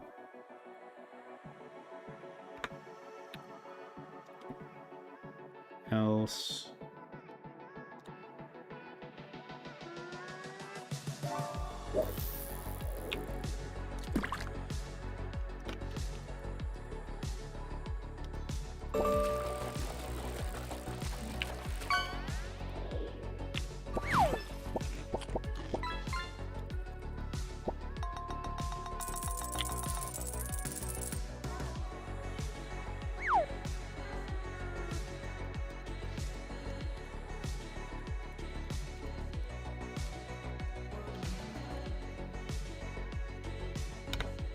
This is great.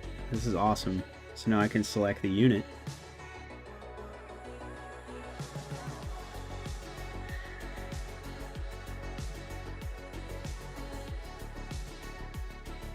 And up here, up top,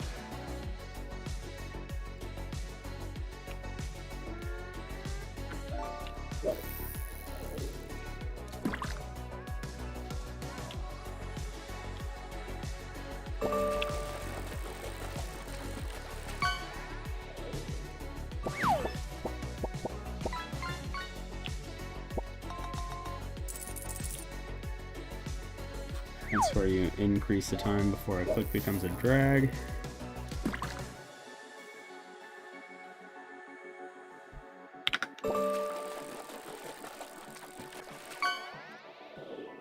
Okay, and then also within here, I'm gonna put a little arrow above. USA clips, here we go. You got a rare Big Mama pickle? Is that new? My goodness. There it is, the junk thong. 2 gold.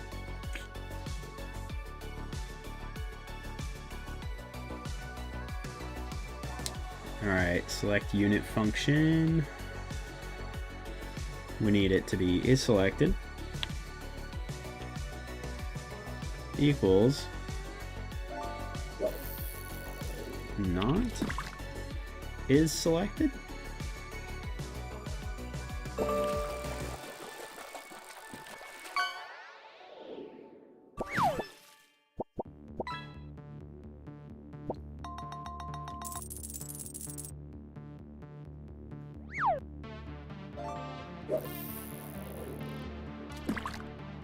Okay, just for debug purposes, I'll add this in.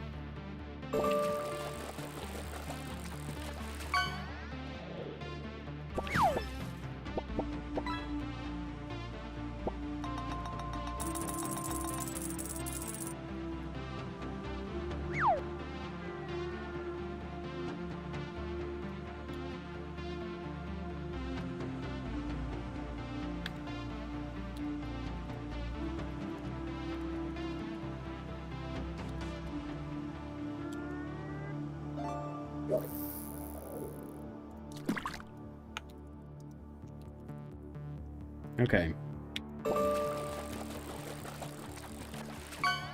Let's save this puppy.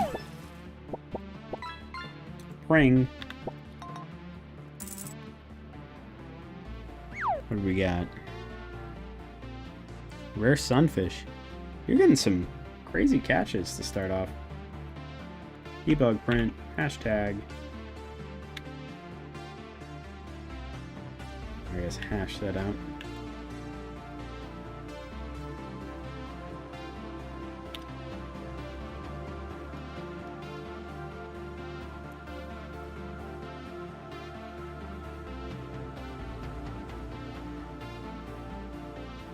Okay, let's see.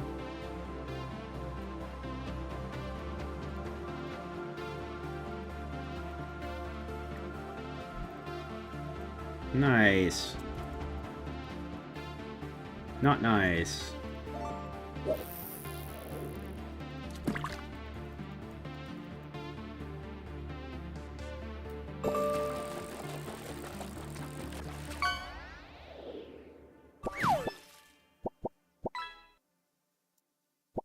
Oh, I need to play.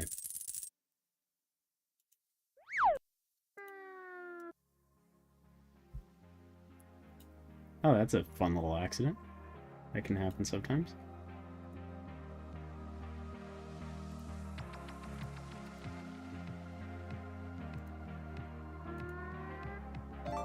Hmm.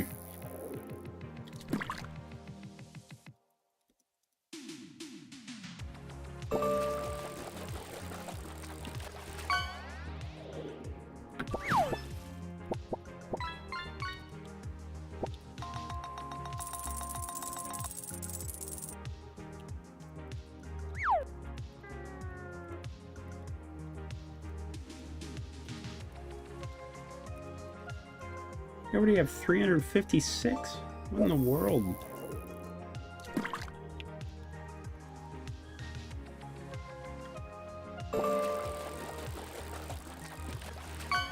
Except it's not taking into account where I click.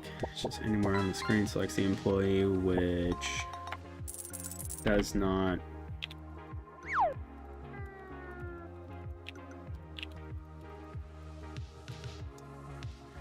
So I need to look at where.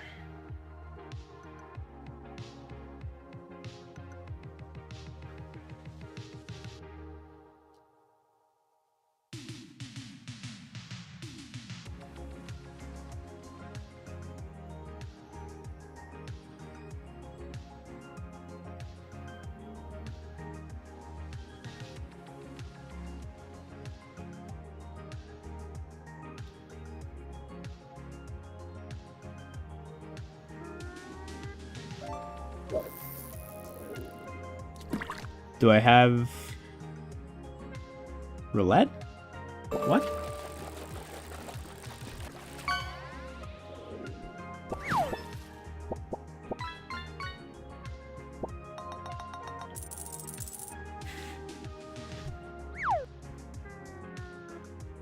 I do not.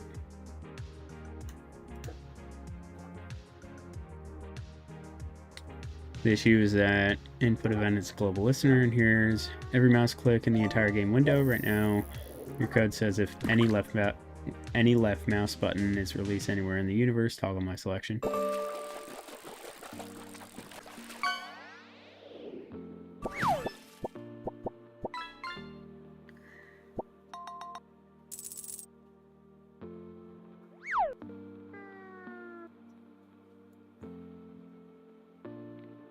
Input event function like this. Okay. To let go of the mouse button.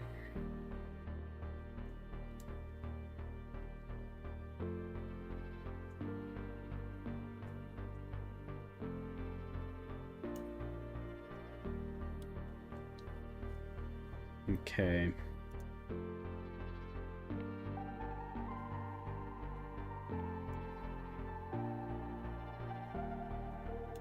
So keep the right click move logic.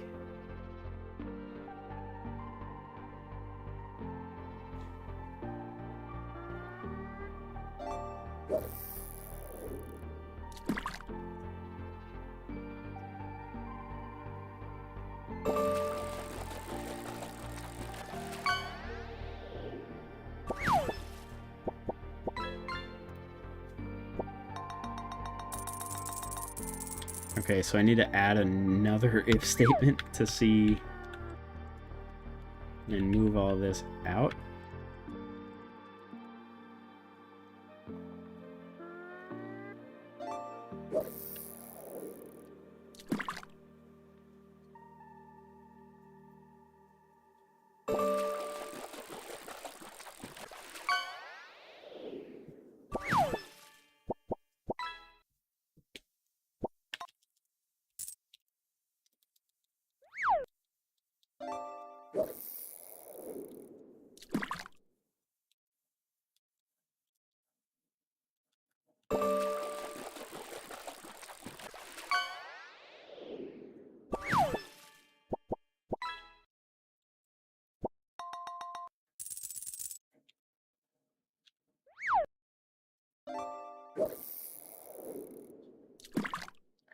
I feel like, is mouse down? Where? Whoops.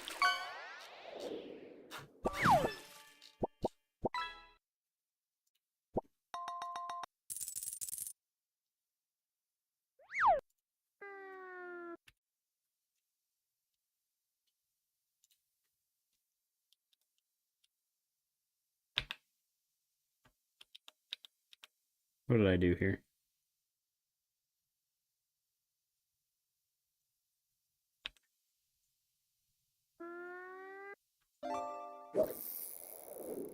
Assignment not allowed inside expression.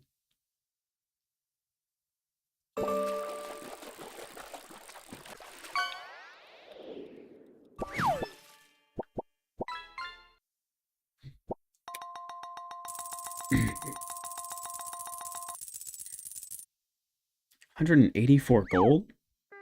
This is crazy. This is absolutely mind-blowing. Oh, what happened to the music?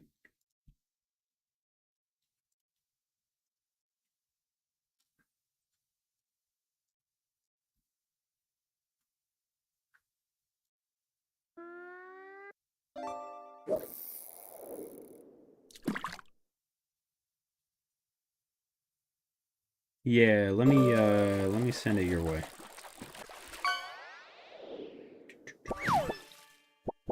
I'll just whisper it to you right now. Let me check the GitHub. That's not it. Where's my GitHub? There's my GitHub.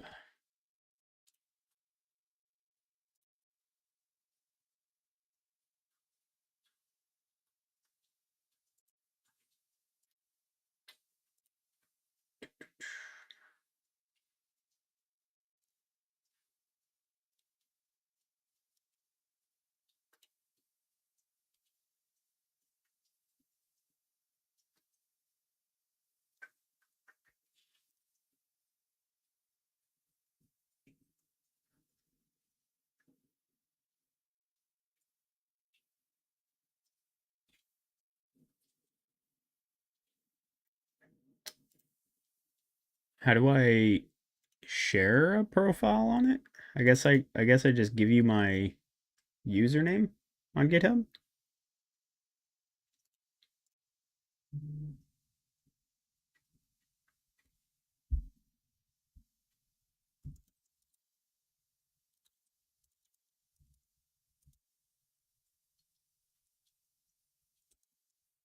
I'll just give you my username on GitHub, I guess.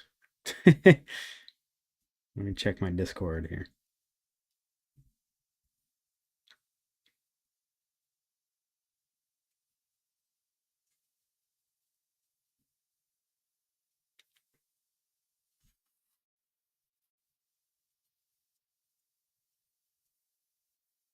And I think Discord's a little bit different. You need like a code for Discord too.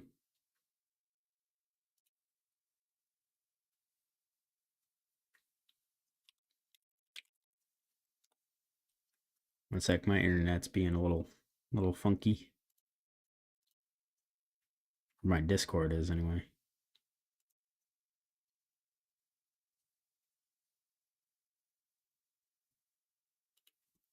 Well, okay. My Discord's not opening anywhere right now. Oh, here we go. It's opening now. Okay.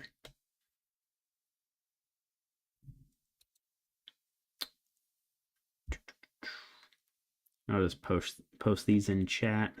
Doesn't bother me.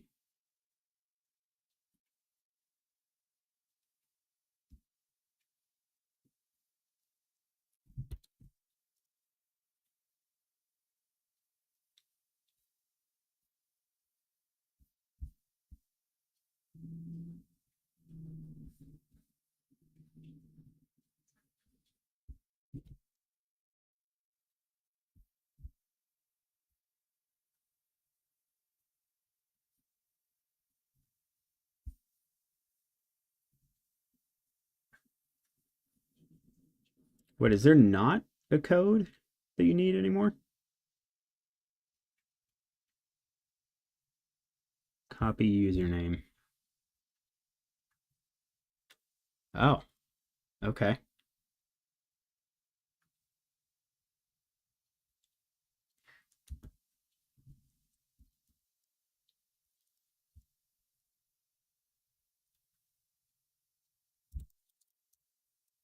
No, I could have sworn you needed a code for Discord a long time ago. I'm an old man. I'm a very old man. I was born in the 90s.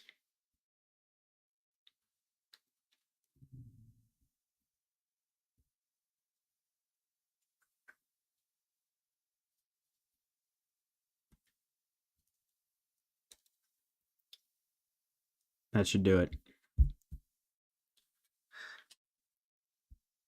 All right, yeah, feel free to add me on those, and then we'll chat whenever. Appreciate it. I like the username too.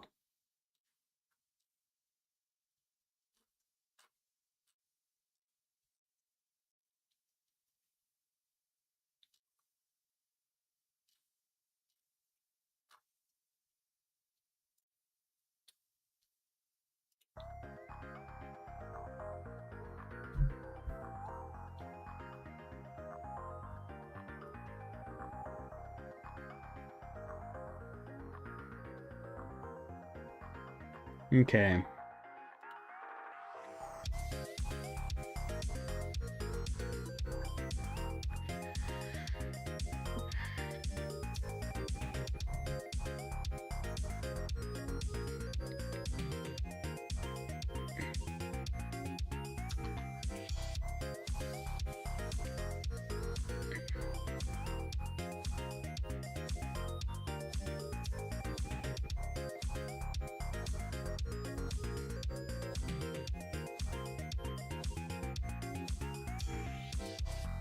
Oh.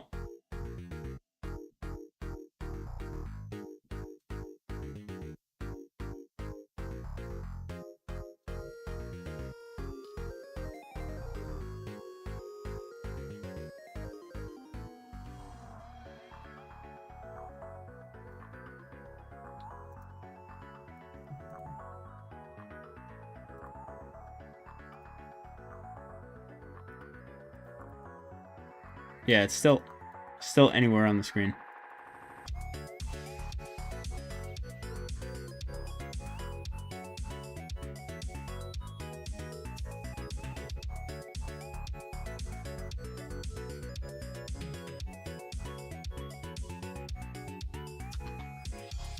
This works. The click and drag works.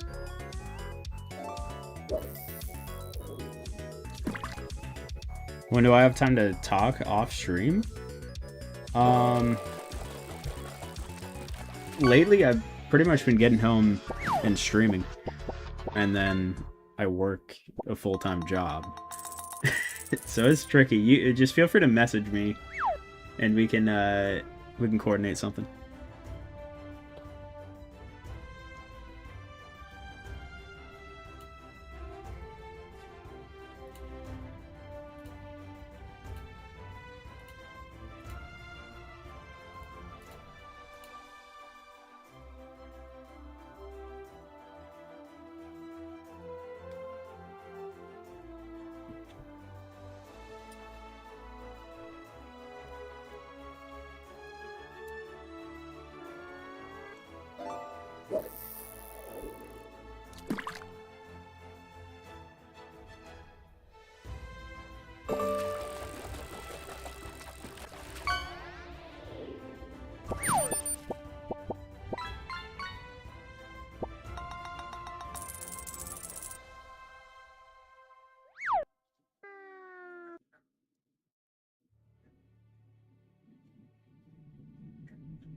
Case B is selected equals not is selected.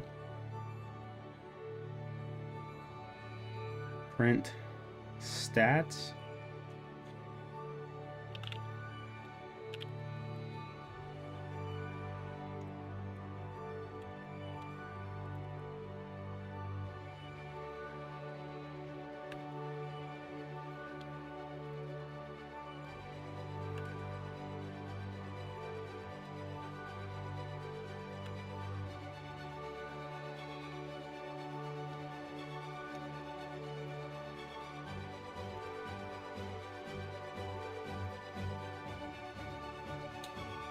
Yeah. Sayam is now following.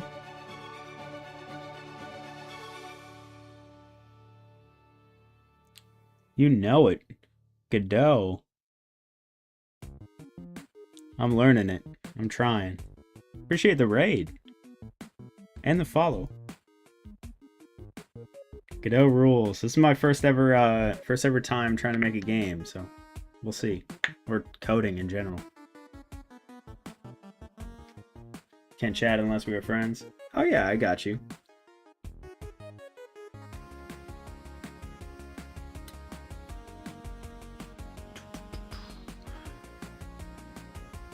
Yeah, I see you.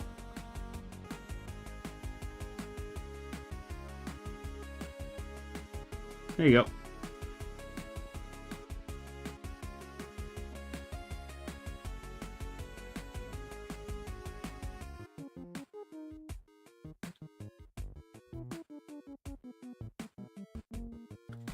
Everybody's got to start somewhere. Looks good. Appreciate it. Yeah, I'm just making. This is a little funky. I don't know why that's transparent. I'm just working on like pathfinding right now. Well, actually, no, I got pathfinding down pretty well. Right now, I'm figuring out how to select just this guy with a click. Oh, thanks. Yeah, I made my little guy. First ever pixel art that I made. If he works too much, he'll fall asleep too. It's pretty fun. The working mechanic hasn't triggered. Do I have a collider? I do have a collider. Yeah, got a collider here. The pathfinding works relatively well. It's just sometimes it doesn't work. If that makes sense. So like I'll click here and then he'll be like, oh yeah, I'll go around.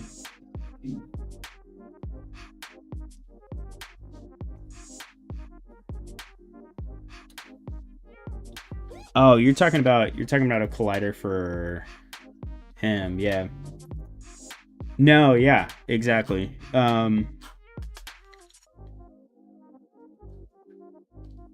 So let's see. I need to look through this code because I've been making the mistake, more or less a mistake. Appreciate it, thank you. I've been making the mistake of using AI assistants just because I wanted to kind of accelerate how it started, because I'm the type of person that gets more interested in things when it's an easier barrier to get into. So any assistance at the beginning I appreciate, and then my hope is that the more and more I do it and the more I get away from just like, hey AI, give me this code so I can copy and paste it in, and stray more towards like, hey AI, explain to me an example of how I could do this or something like that. I don't have anything on public on GitHub. That's what I'm saying. I 100% don't. It's all private.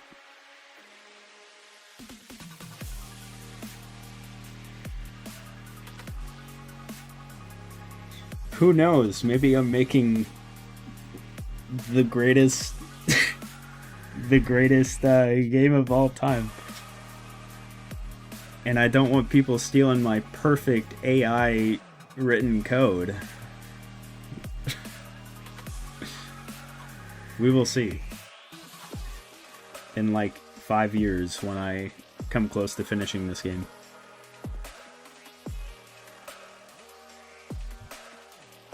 What is this music? Hold on a second. Let's calm it down. Let's calm it down.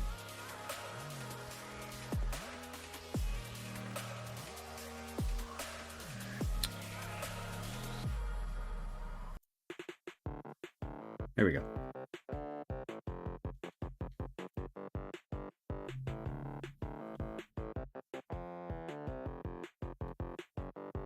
And like I said, I started coding 2 weeks ago.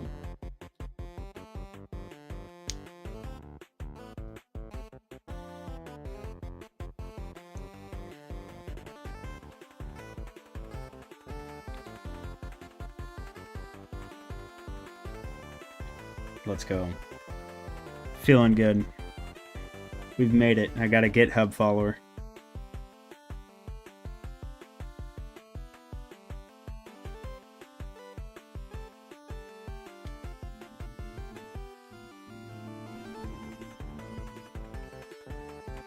I'm in the big leagues now.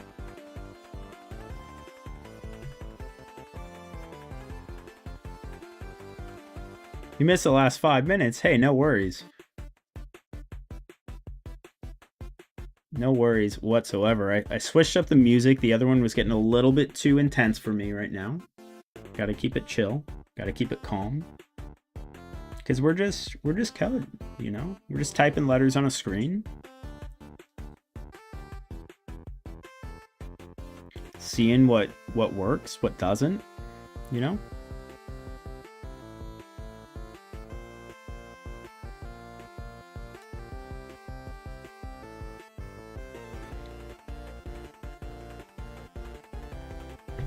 By the way, anyone, if you like, feel free to fish.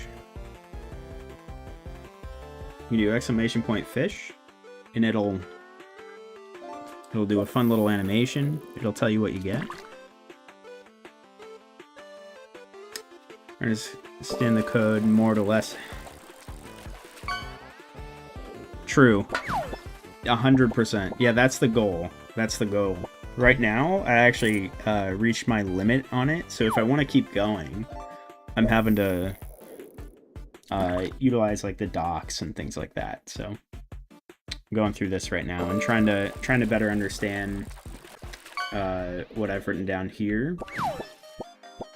And like stuff like this, I mean, the lack of capitalization and everything on all these and proper like spelling everywhere just kind of proves I have been typing it all, so I'm getting the muscle memory, which is good.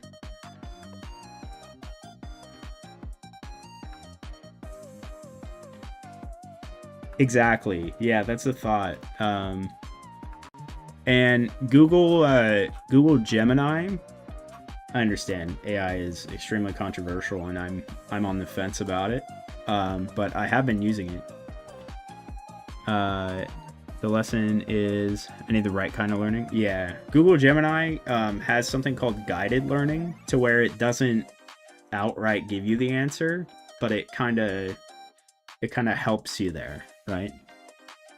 So I've been using that more or less, and I feel like over the last 48 hours or so, I've been able to partially improve, which is way better than the first few days. And then I also did the like GD Quest intro thing, which gets you up to like dictionaries or sorting arrays.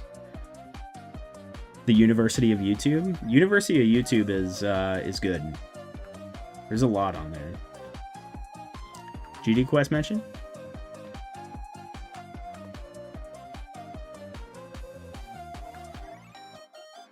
Is that...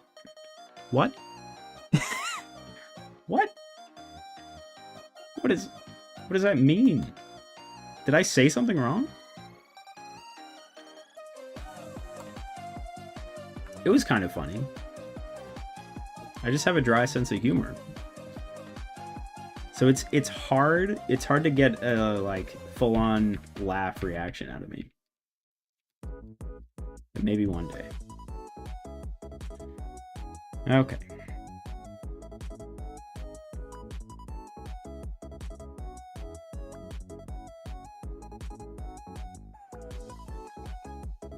Okay, if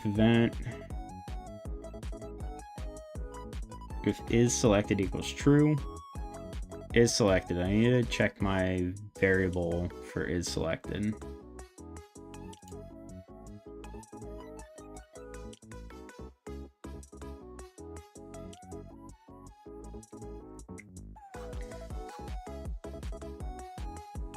Oh.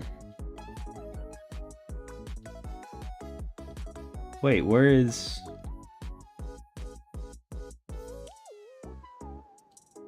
Hold on.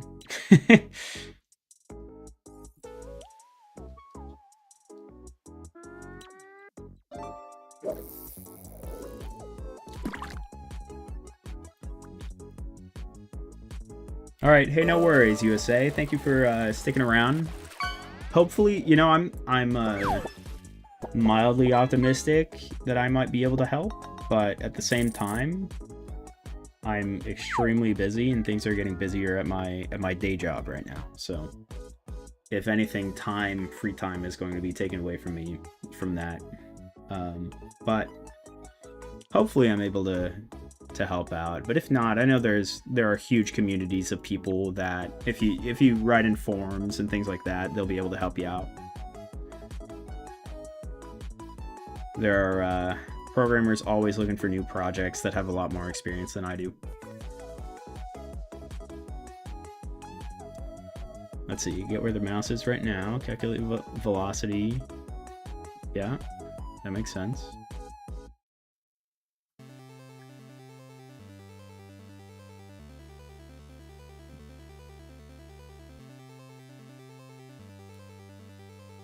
Yeah, so this just toggles it, which would be great if is selected had anything to do with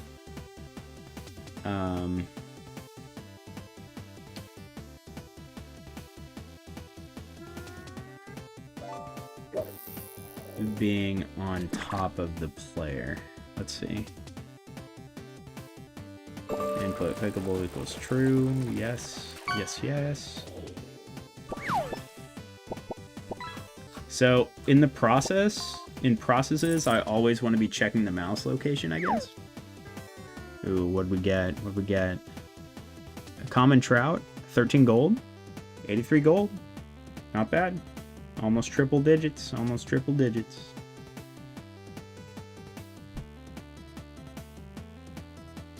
So I think I'm noticing dish. I should get a cooking game so that way anytime and not tell anyone about it, and then anytime somebody has a typo that says dish, they'll secretly find out about it. Maybe that could be this game. Sway amount.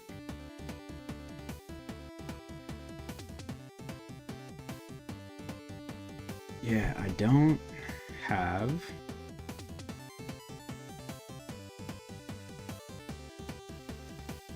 an event button underscore index.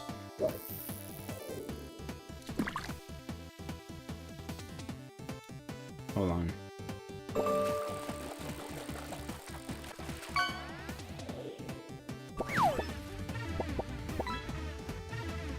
What did you... You caught 0? 611 gold? That's crazy. I think that's... Is that a new catch? Oh no, I think I had caught him one time. That's insane.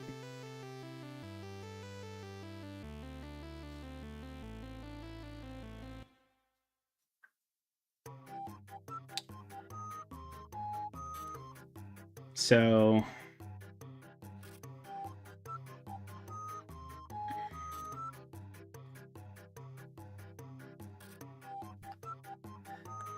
I guess I can use vector 2s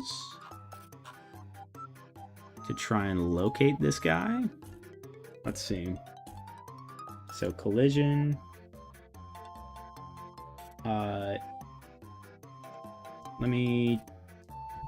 Let me see how to check collision.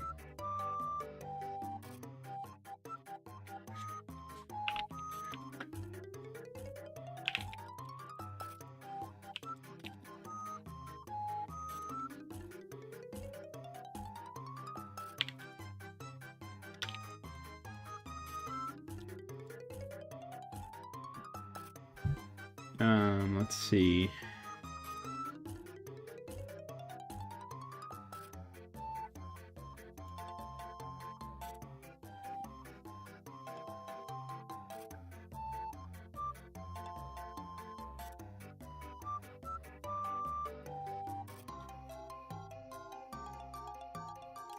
Alright, one sec.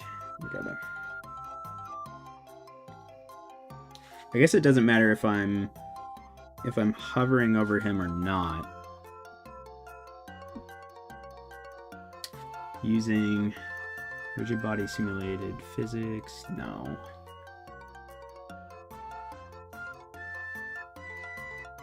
Using groups.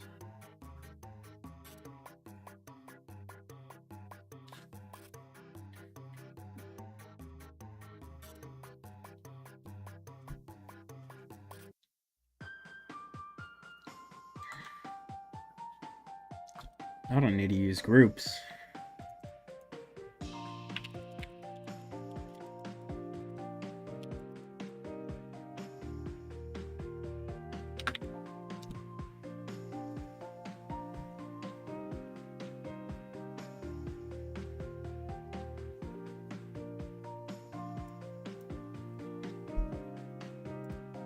Okay, I'm gonna ask it a general question, and then I'm gonna try and implement that here.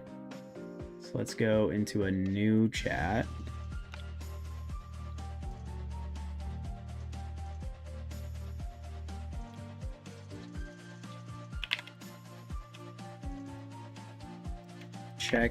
I want to check if a cursor on screen, if my cursor, I guess I should say, in Godot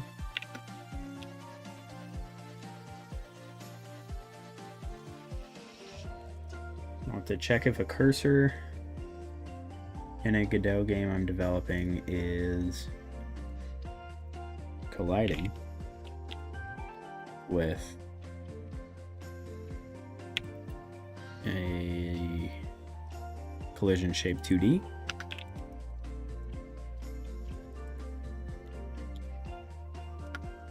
Which is a child to a sprite 2D, right?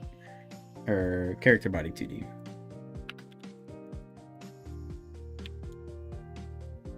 I want to check if my cursor in a Godot game I'm developing is colliding with a collision shape 2D, which is a child to a character body 2D node. How would I do this?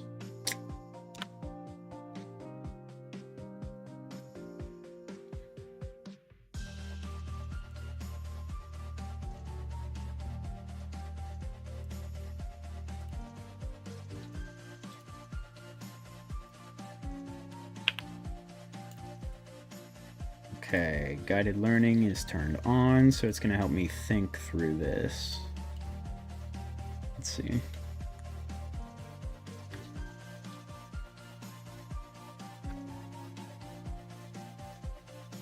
If you guys have a big screen, we can go through this kind of together here. I'll slap this up there, and we'll take a look. See what we're dealing with here, you know? Make it a little bigger. And this way, if you guys have any better knowledge, if it ever loads, if you guys have any better knowledge, then, you know.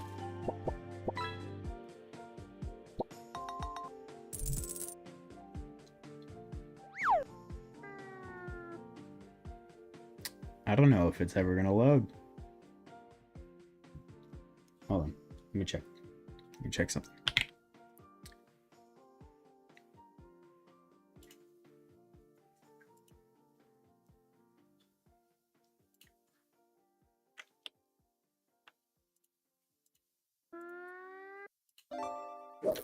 Ooh.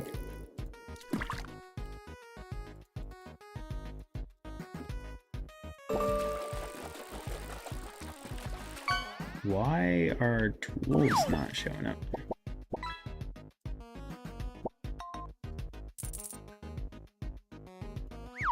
There it is.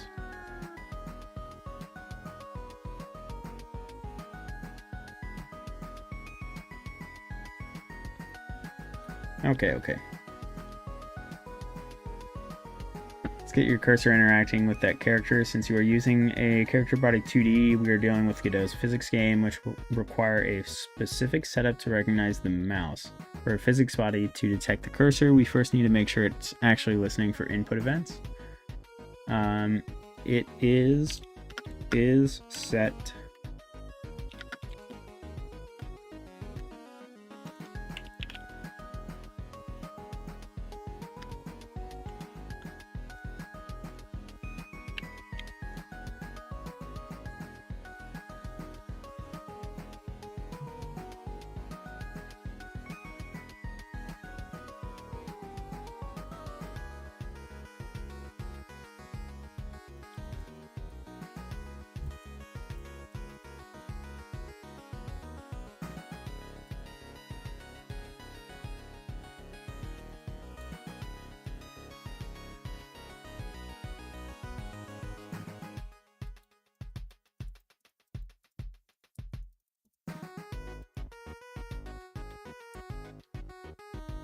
all right.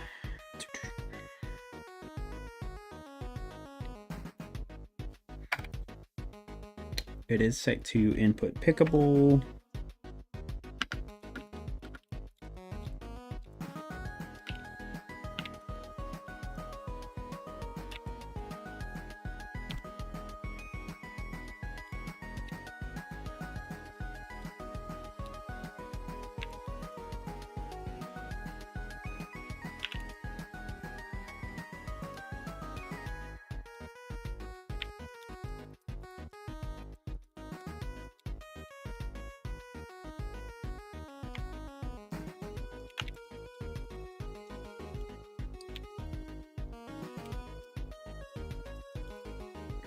Okay, I know I could use a...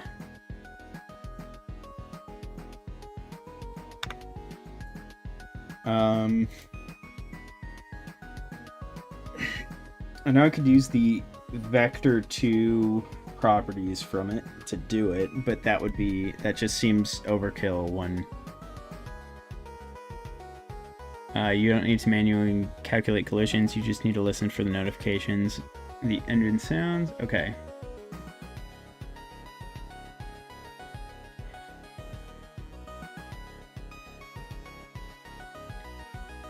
Mouse entered, mouse exit. Oh, okay. So let's signal that. Mouse entered. Employee. On mouse entered. And then I need mouse exited.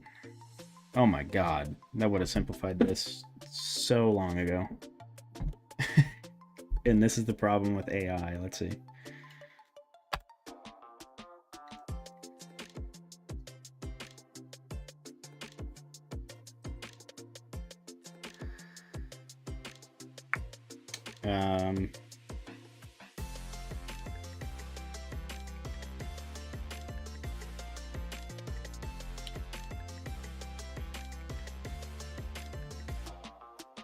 So I can do this potentially on mouse entered is selectable.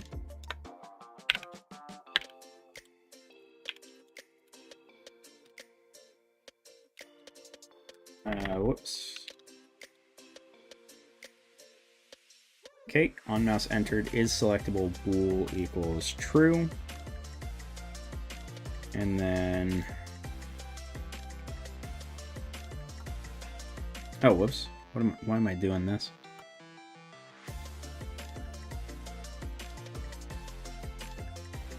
We'll go false right now.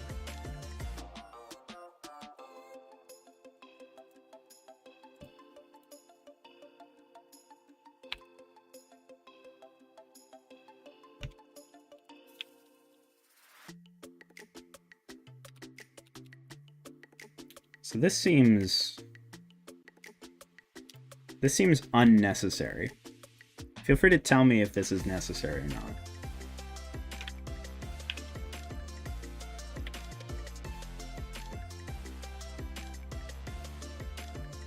But now I've defined the variable is selectable. And that way, I can go up here. Maybe it is. Maybe it is necessary.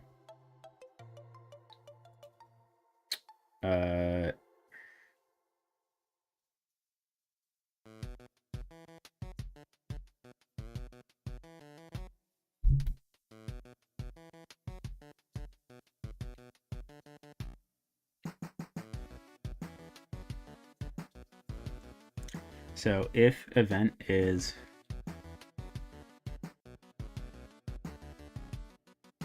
mass down equals true, press duration equals 0.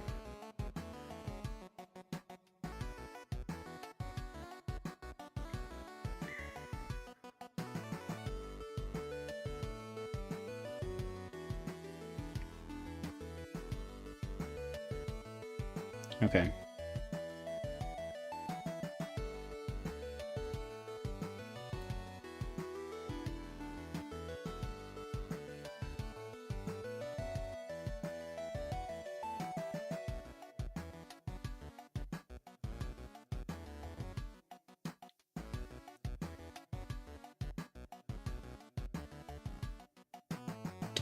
So I need to check this. If is selected equals true,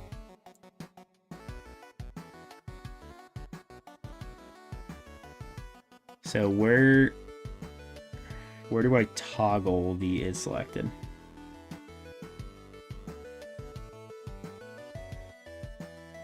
Okay, I need to look at this statement here. Do we let go of the mouse button? If is dragged equals fault.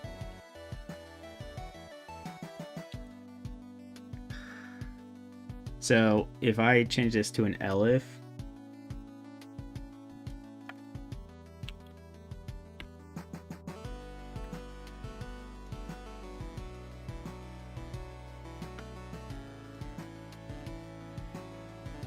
is selectable. Did I spell selectable right?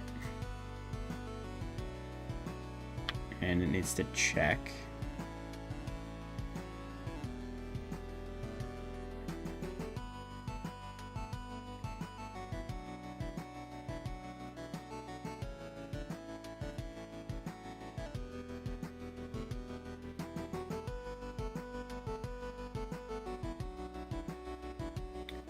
So just so I understand the logic here.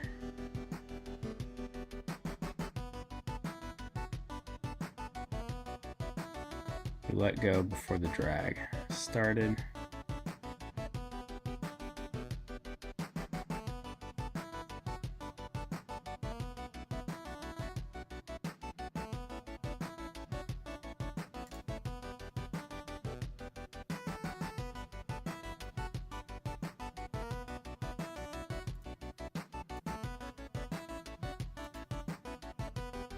Okay, so I have to click on him.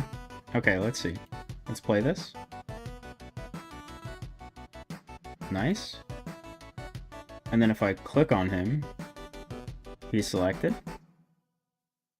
And I can tell him to go wherever I want. And now if I click on him again, it deselects him. Okay. But now I need to put in a check. Okay, that's a good start. That's a good start. All right, we'll go with it.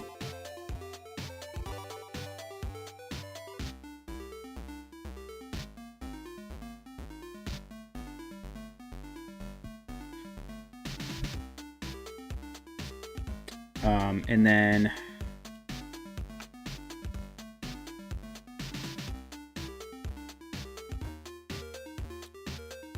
what is the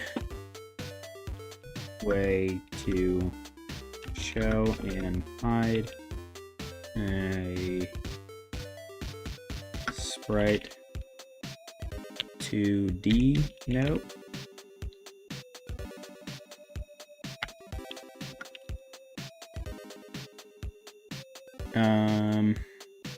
So with the employee in 2D here, I'm gonna add a child node, sprite 2D, and I'm just gonna make it a little teeny tiny arrow that lives above him. Or maybe I'll make it big. I'll go like that. I'll make it kind of like a big green arrow. So let's open up A Sprite. Let's go into A Sprite. And new. We'll go 32. What is this? Width and height. That's awful. Okay, we'll go just 32-bit here. Yeah, that's right. My computer lags out when I use A Sprite when I stream. This is gonna be fun. What's a good color for me to use?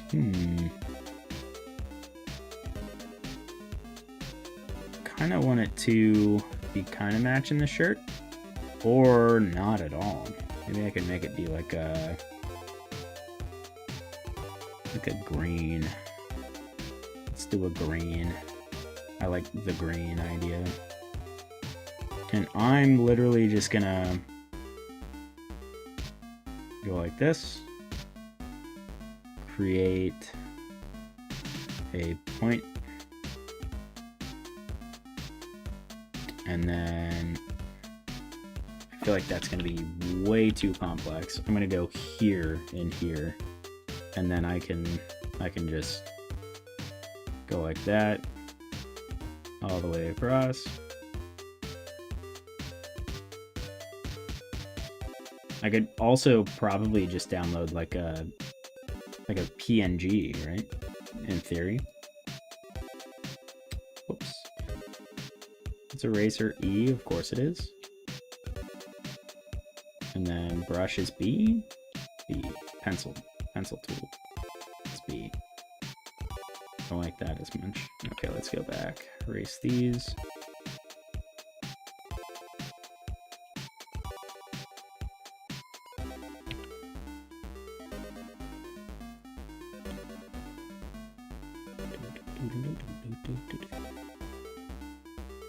Oh hey, this is my my new intro music. That's right. And then I think U is the, was it G? G. There we go.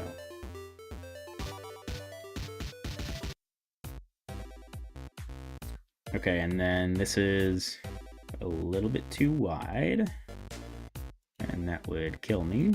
So I'm gonna just take one off of everything here. Should be golden at that point. Yep, this is as pointy as you can get in 32-bit.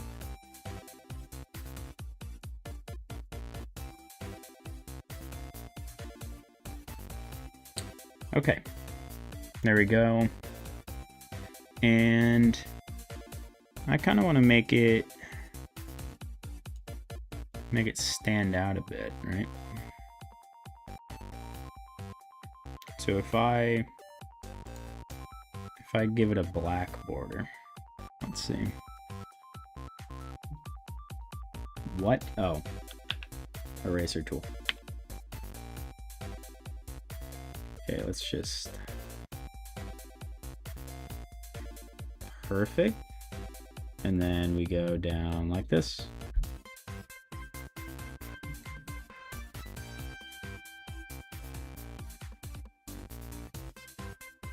Maybe I intentionally make it a little bit thicker, right?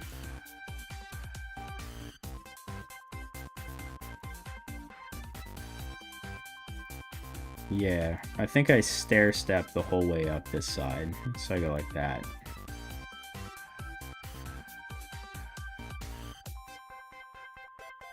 Same with the other side, and then maybe the top as well.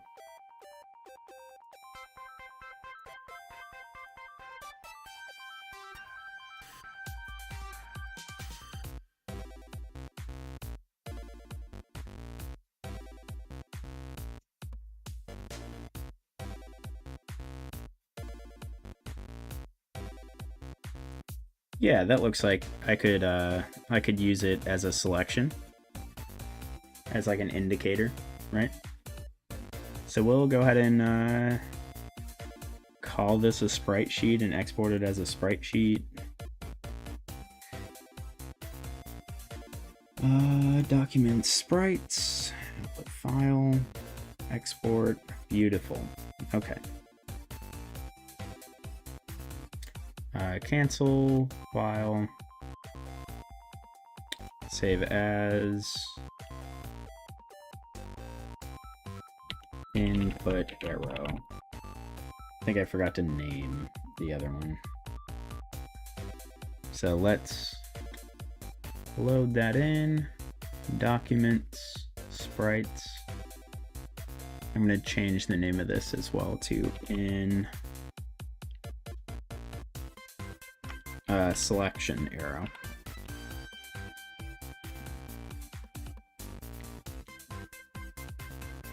Maybe I should have added a little bit of shading in the lower right too. Maybe I can work on that later on. I need to drag this into, I'll just drag it into here somewhere for now. And then, there it is, sprites. Put this in there. Okay. And then I'll just have it show and hide whenever I have somebody selected. And then I'll do if is selected equals true. I'll have it add that in. Let's see. Inspector.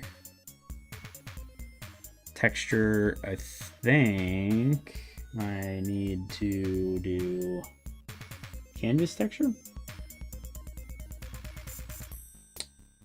Canvas texture, right?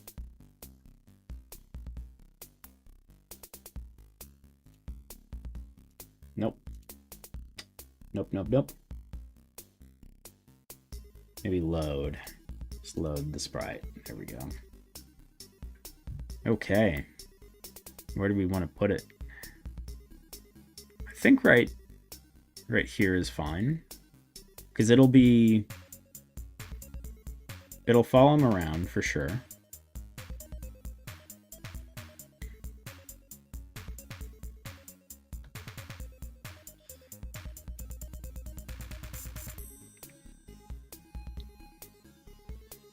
And maybe I actually make this be its own collision box too, with just parameters on a different level.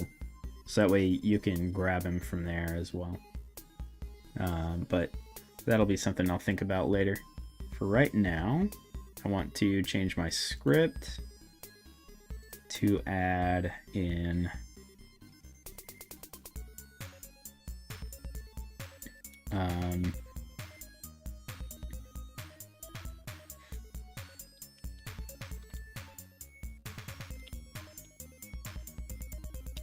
function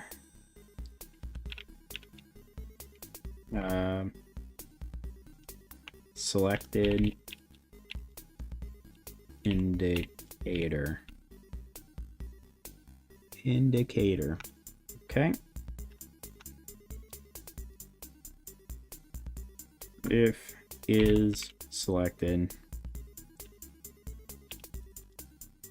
equals true. Okay, and then show and hide.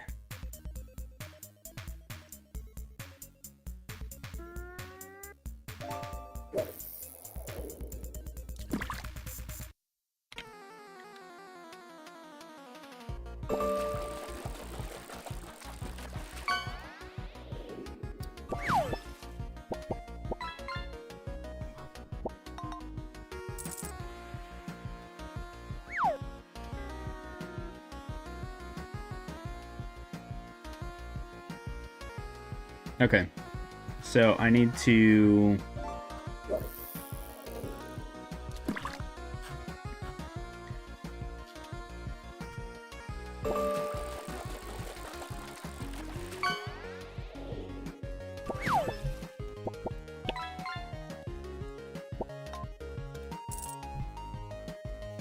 call this.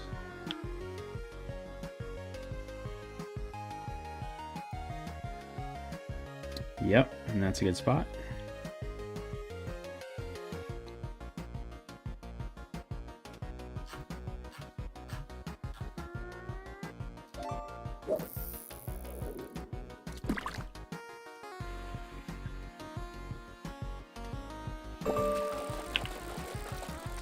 So is it really just this?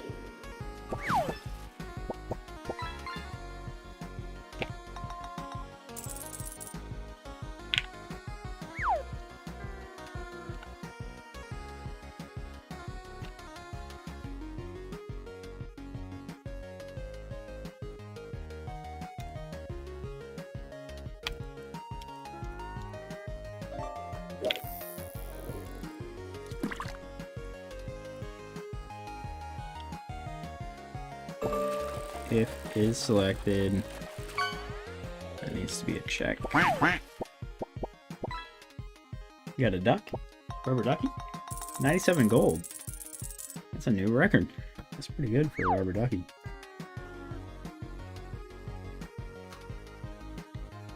Okay. So beautiful, we made it through that, and now I'm gonna double check to make sure he's selected. Oh, no, I launched the game and it's...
Oh, I need it to start not visible.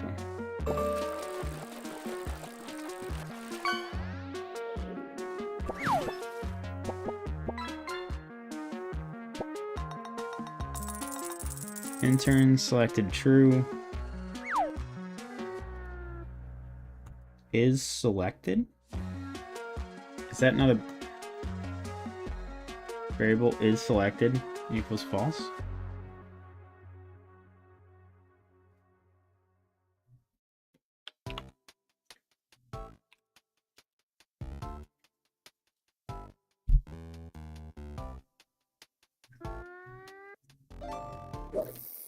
I feel like that should have worked.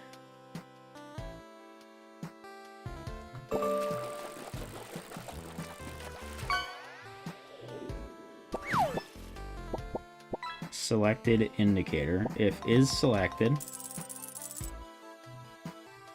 is true. Selection indicator visible. Maybe I need to use the variable. Why would it need to be the variable? Okay, let's see.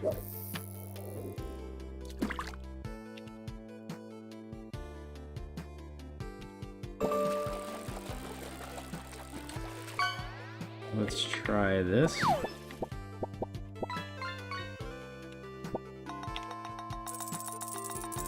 Your score. What'd you get? Epic yellow mandarin fish for 200 gold? My goodness. You guys are some real fishermen. Okay.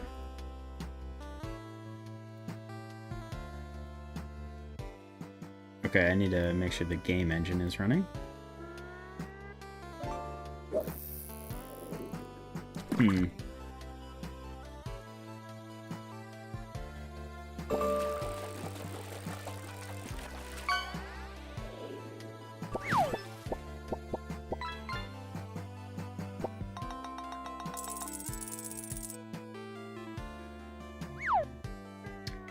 Oh. It's because it's an on ready, so it loads in the asset. No, that doesn't make any sense. Is that why? So what happens if I...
Maybe it's because it's doing 2 checks for it.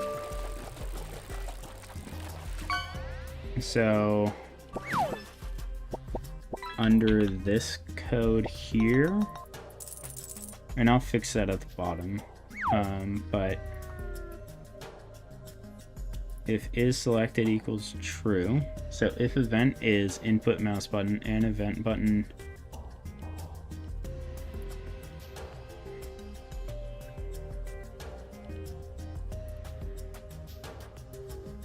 mouse button right,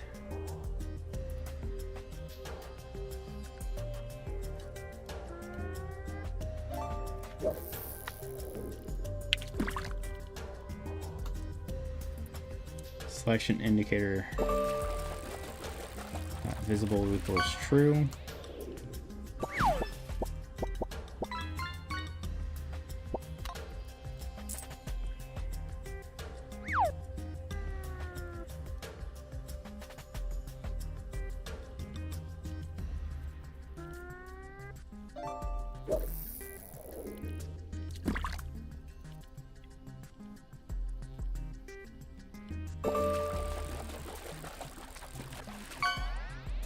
Oh, maybe I can do this as well.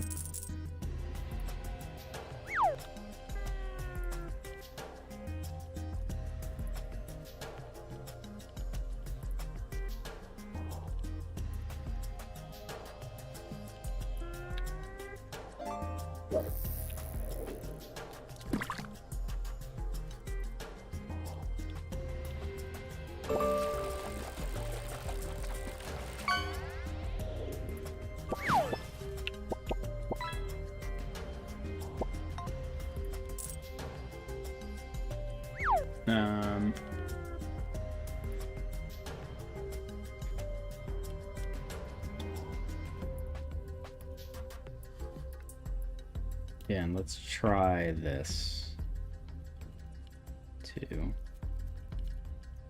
Changing this to be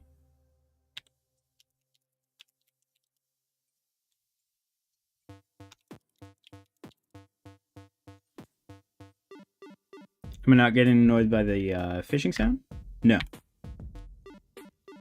You have no idea what I've willingly me and a buddy of mine have willingly put ourselves through for hours upon hours on end.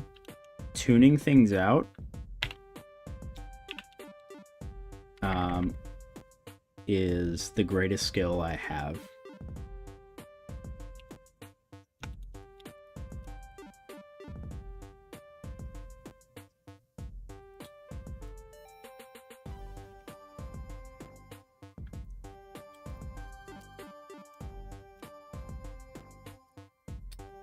Oh, that show I need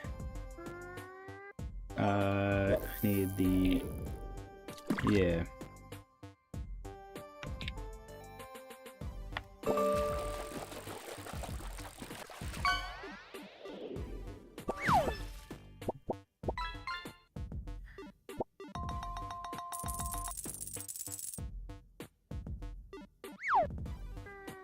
Oh no, I had it.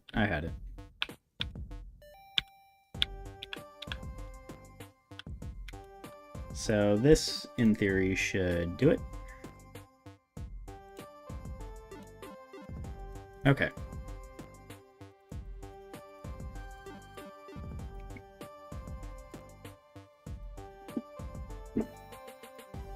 And he's still selected, and if I click over here, he's still selected, so I need to click on him again to deselect, and now if I right click, bada bing bada boom. Okay. And now if I hold click, I go here, and then just drop him. And right click still does nothing until I click him again and move him somewhere. Beautiful. There we go. Okay. In practice, this is probably going to be extremely annoying as it currently stands, but we'll take it. We will take it.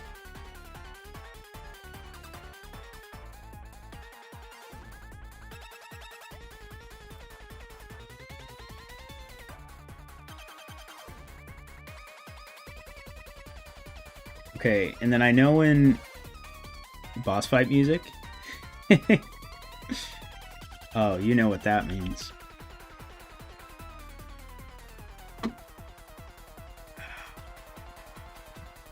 Here we go.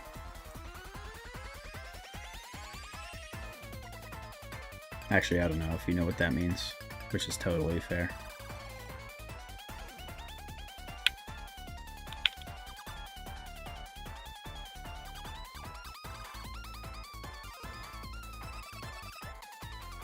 Wait.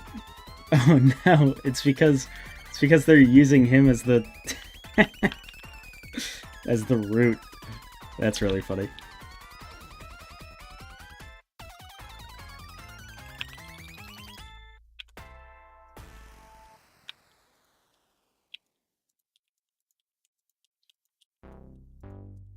Okay. Oh. Yeah, that's happening because they're colliding. What happens when I play? He's gone. He's gone. Look at him go. Oh no. We'll speed him up. And he's reached the edge of the map.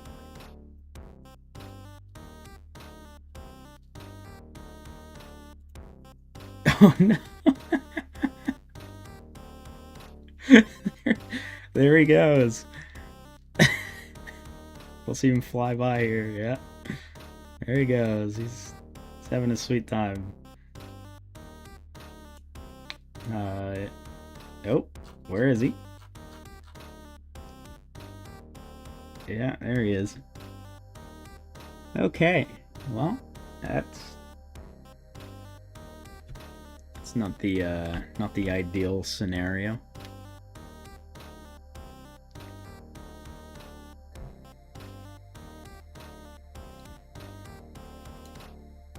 That'll be a bug. I'll patch it out eventually, you know.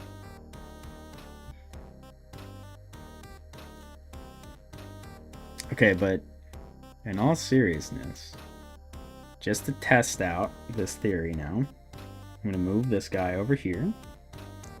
And we've got the employee named Intern Steve.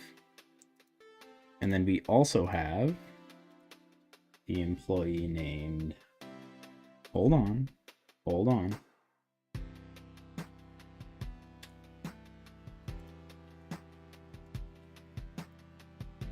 Employee 2 is going to be employee stats.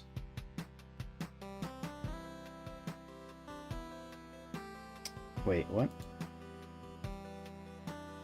Oh.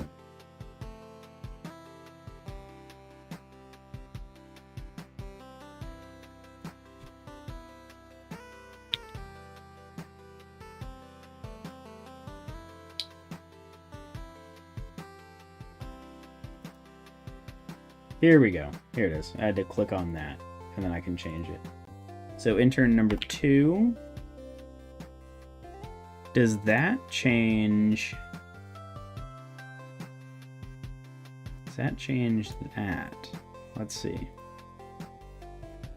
Okay, it does, because it's changing the properties of the exact same file. Local to scene on. Maybe this? Hold on. Let's go back. Intern number 1. Go here. No. Okay. Okay.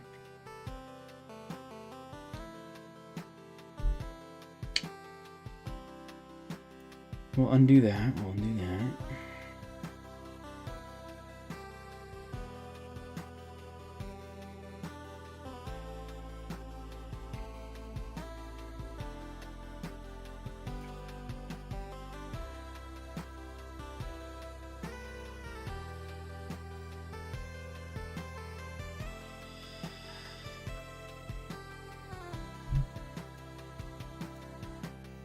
So wait, I've created intern Steve. So let's look for intern Steve here. In employees, intern Steve. Now if I copy and paste, oh, undo. If I duplicate this, intern Harold. Okay. And then we open this. Intern Harold.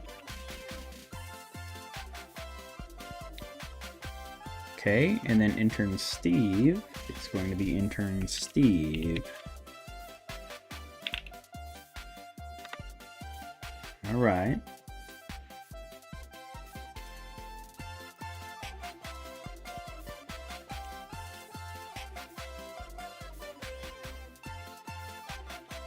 What is this music?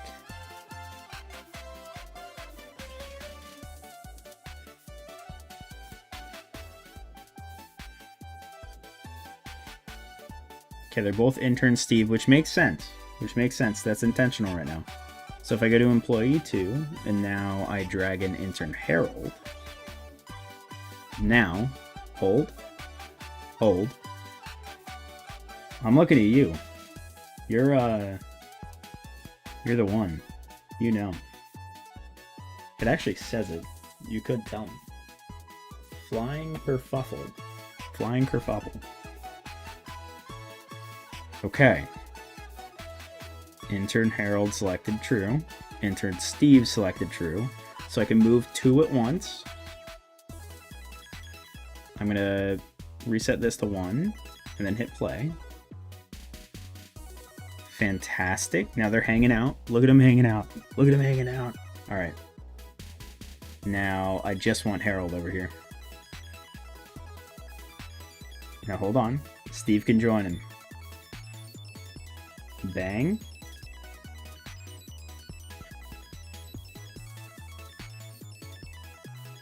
True bangers. Look at him. They're hanging out. Right in the middle. Object avoidance? Well, they're trying to get to the table. I don't have any code in that says they're this is sick. I don't have any code in that says you cannot walk here. Look at them going around. 10x? Oh my god, they're so fast.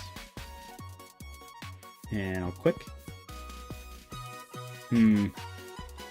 This could be a problem. Because at 10x, you can't deselect them. So...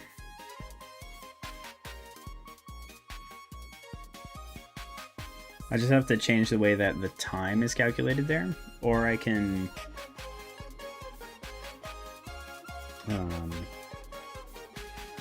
link those values, or put in an if statement. If game engine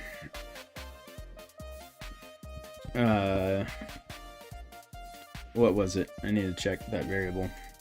If engine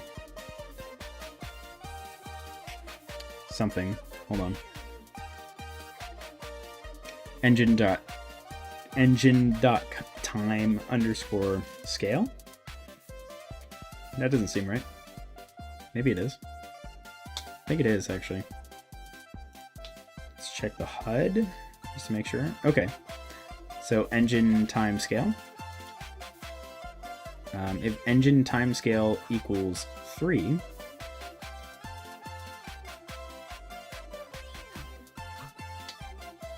then I need to multiply the time by 3. The time it gives you to click. So let me check that here. And engine.timescale works in every script from what I know. So I'm going to go employee. No, I need to go... Yeah, I need to go here.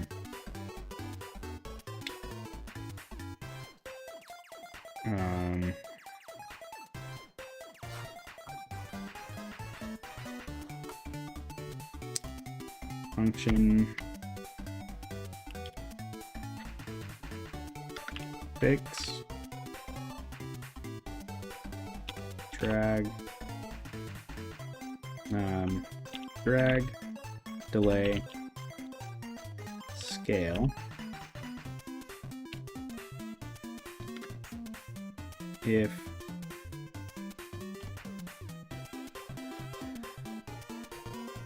I just do drag delay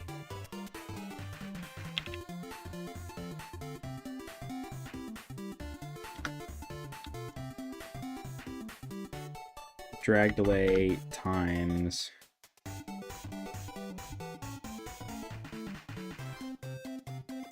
wait, I don't need a function.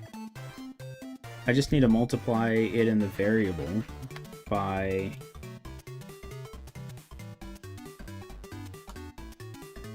yeah. I just need to multiply it by the where's drag delay? Here it is. Times game or engine dot time scale.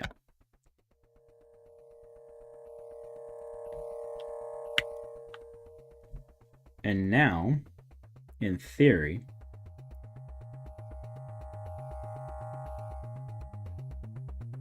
or do I need to divide it since it's a...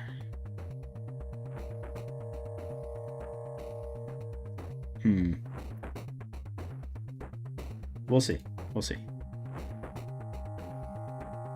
Well, it'll be... So if it's 10, then it'll give me 5 seconds. No, multiply. So 5 seconds of in-game.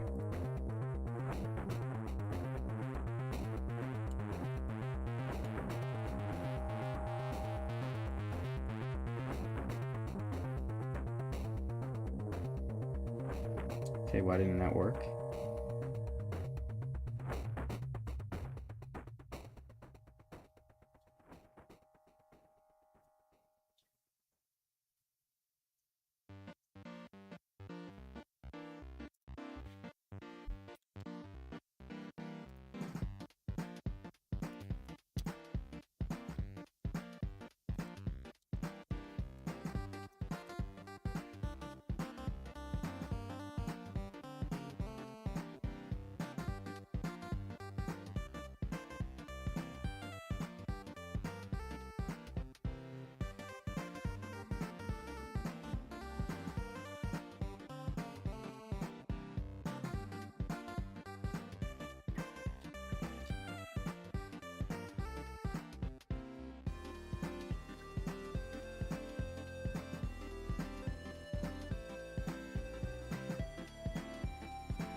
So what if I multiply the press duration?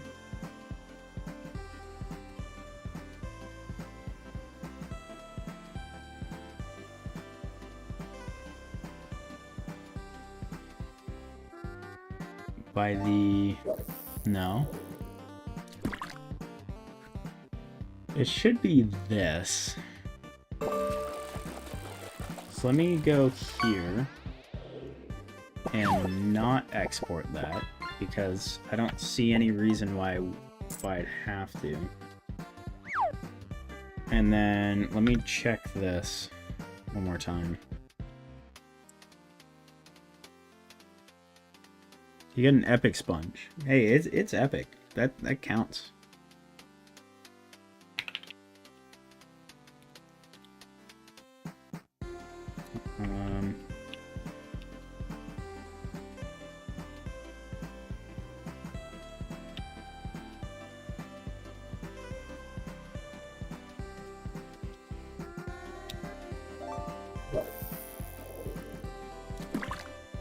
Oh wait, was I on 16 times speed there? Okay, let's see. Okay, that's half a second, so we'll go by 3. We'll go back to play. Okay, so that's the same. What about by 5? Okay, still the same. And by 10? It gets funky around 10. So maybe I need to apply delta to this.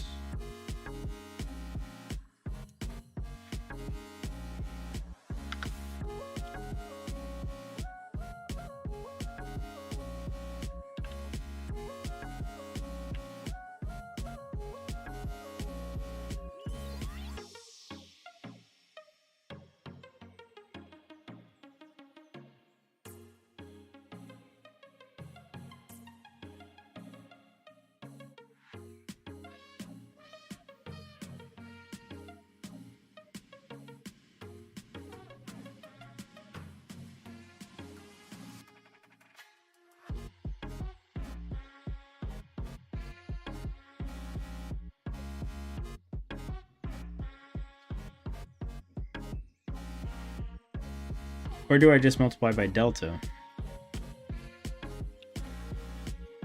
to keep it constant no matter what the speed is?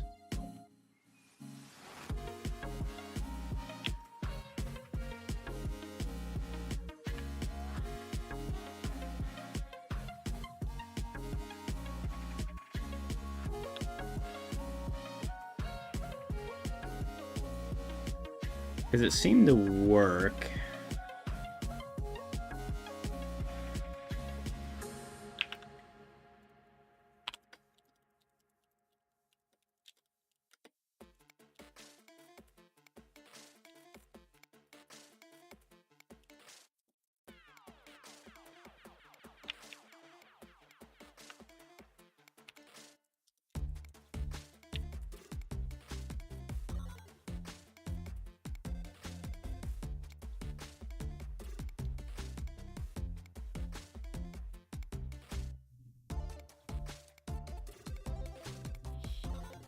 Okay.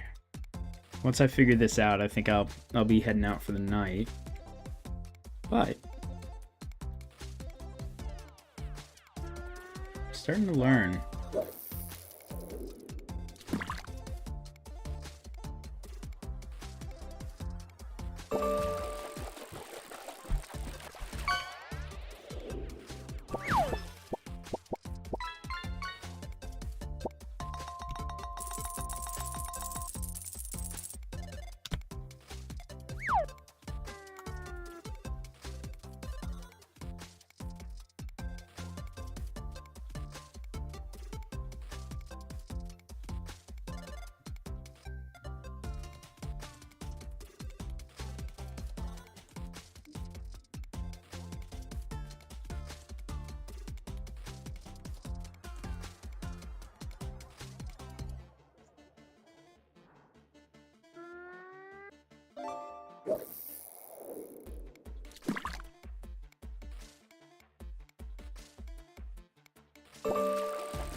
Consistent, even.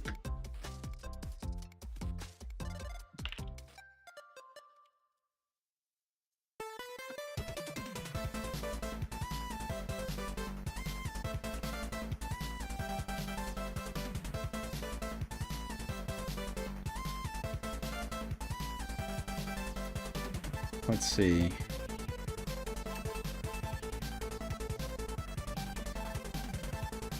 I think that's being done under process.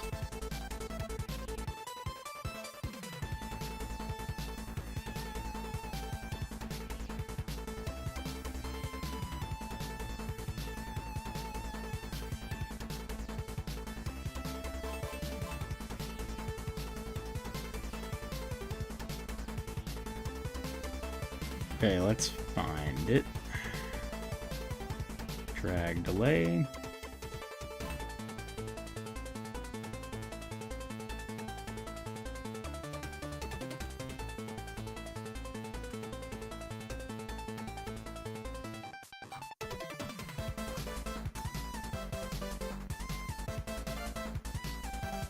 Oh. Oh, here it is.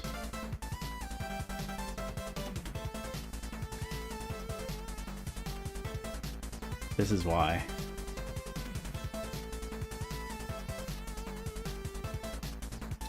If frustration is greater than or equal to drag delay times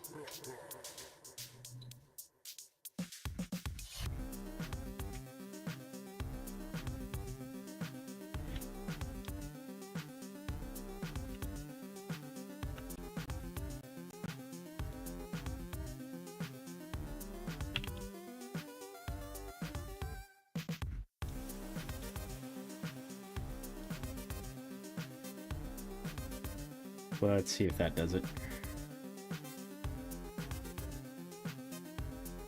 Play. Go 10x.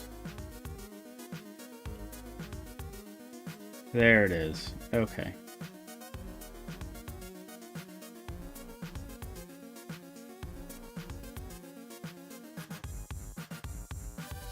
Ooh, that's fun. It's a bit of a quirky mechanic, but it works.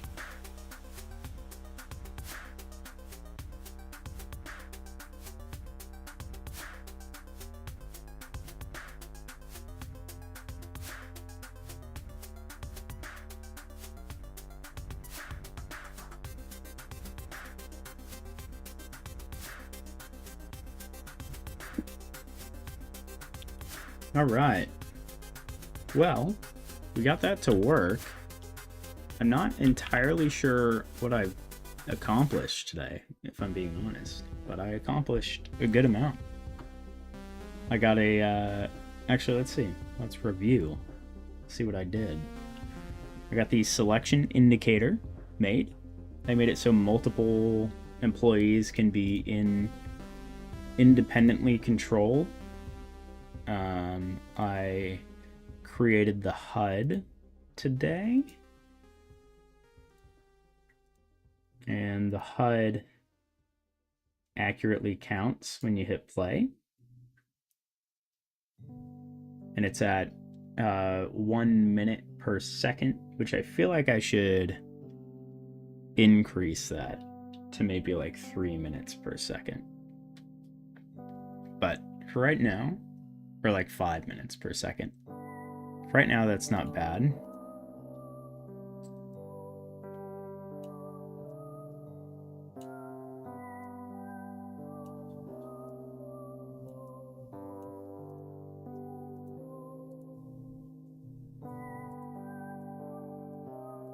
And now that I have this functionality, I can create like HUD menus that come up. So I click on him and you can see like his stats pop up in the corner. That'd be cool. All right, well, a big day at the office. You know how it goes. I still don't know why this table is transparent. Pretty cool. Yeah. This guy has collision up to here, which means if somebody stands in front, I can trigger an action, which is kind of fun.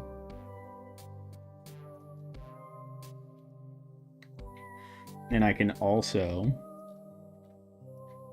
calculate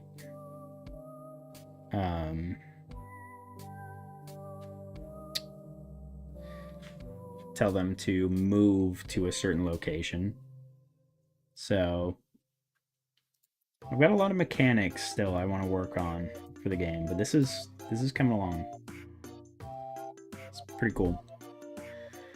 All right, well, enjoy my intro / outro, and have a good night. Bye-bye.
When danger calls and evil schemes unfold, a hero rises brave and bold.